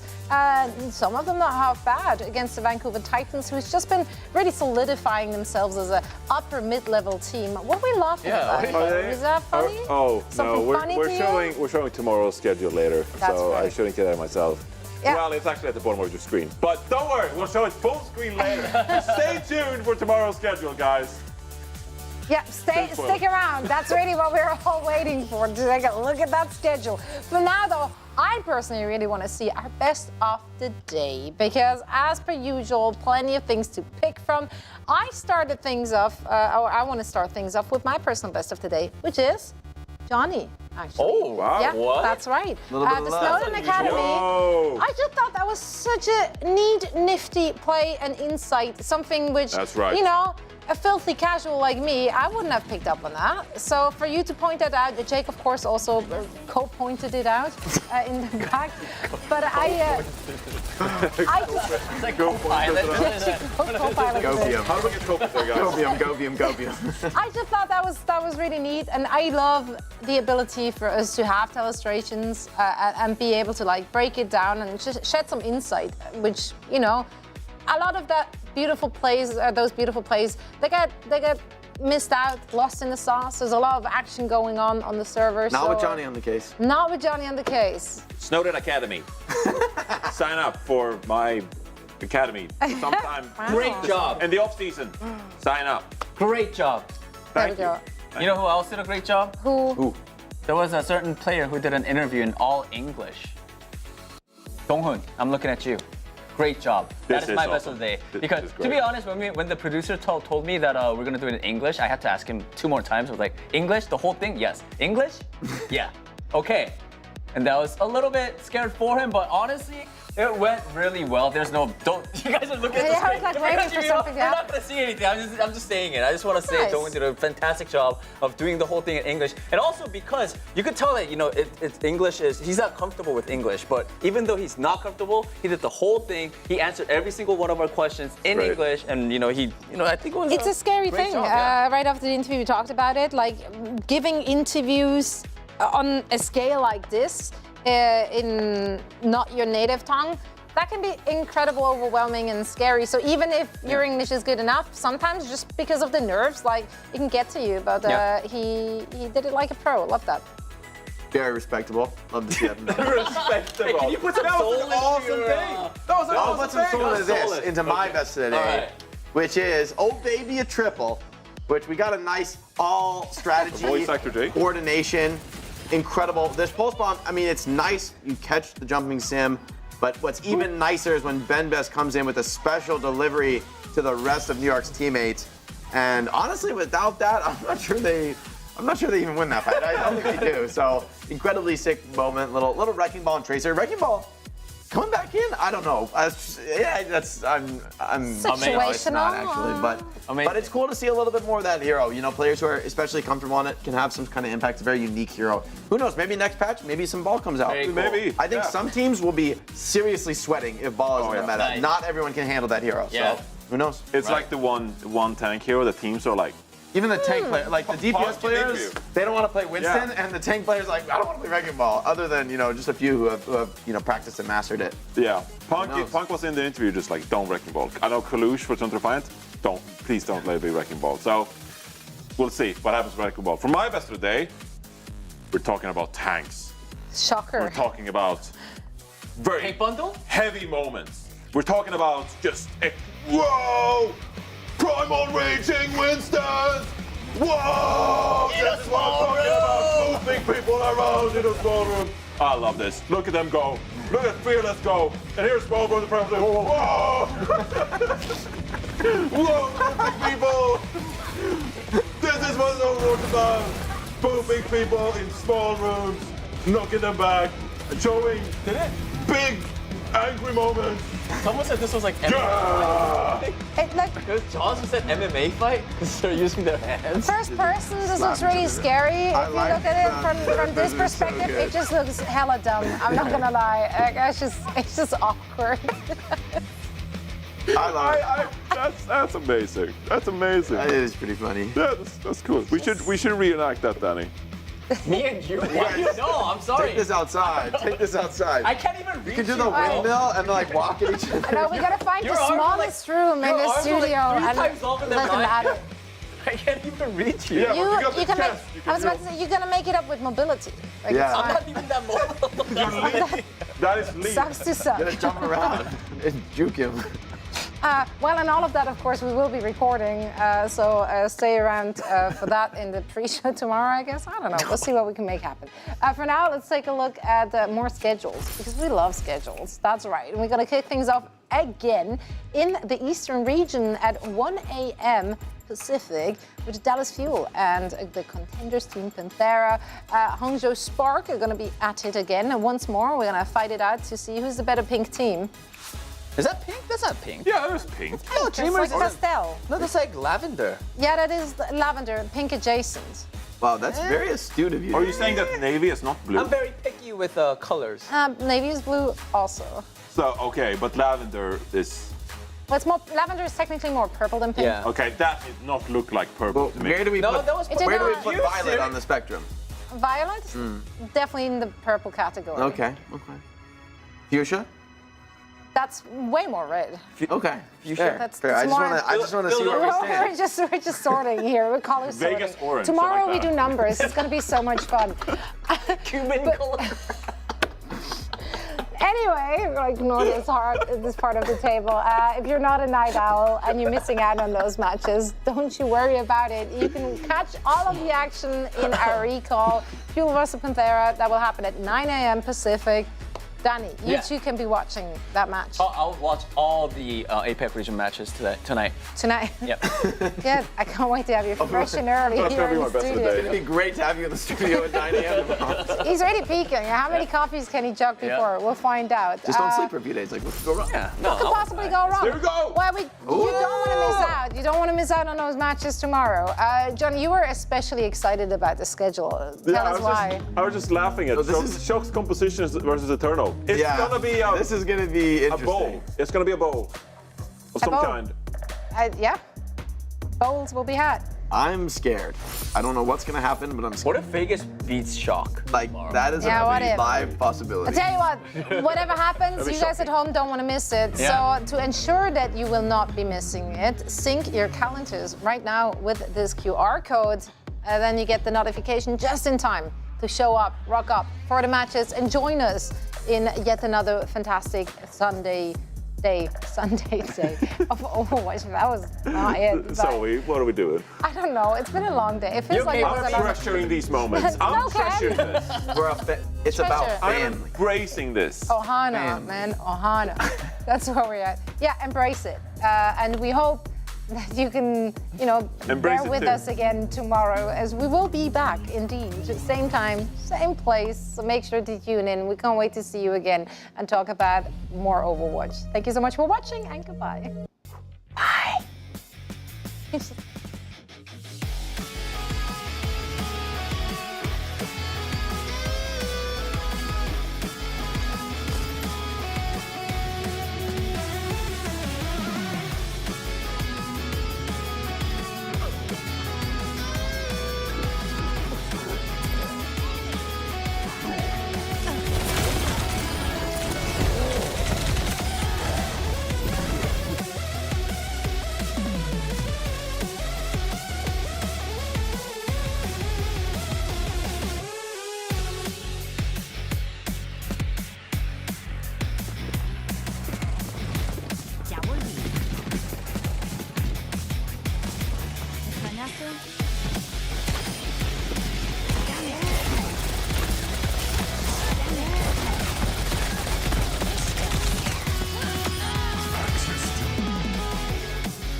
Did you? I went with the shock. I saw it.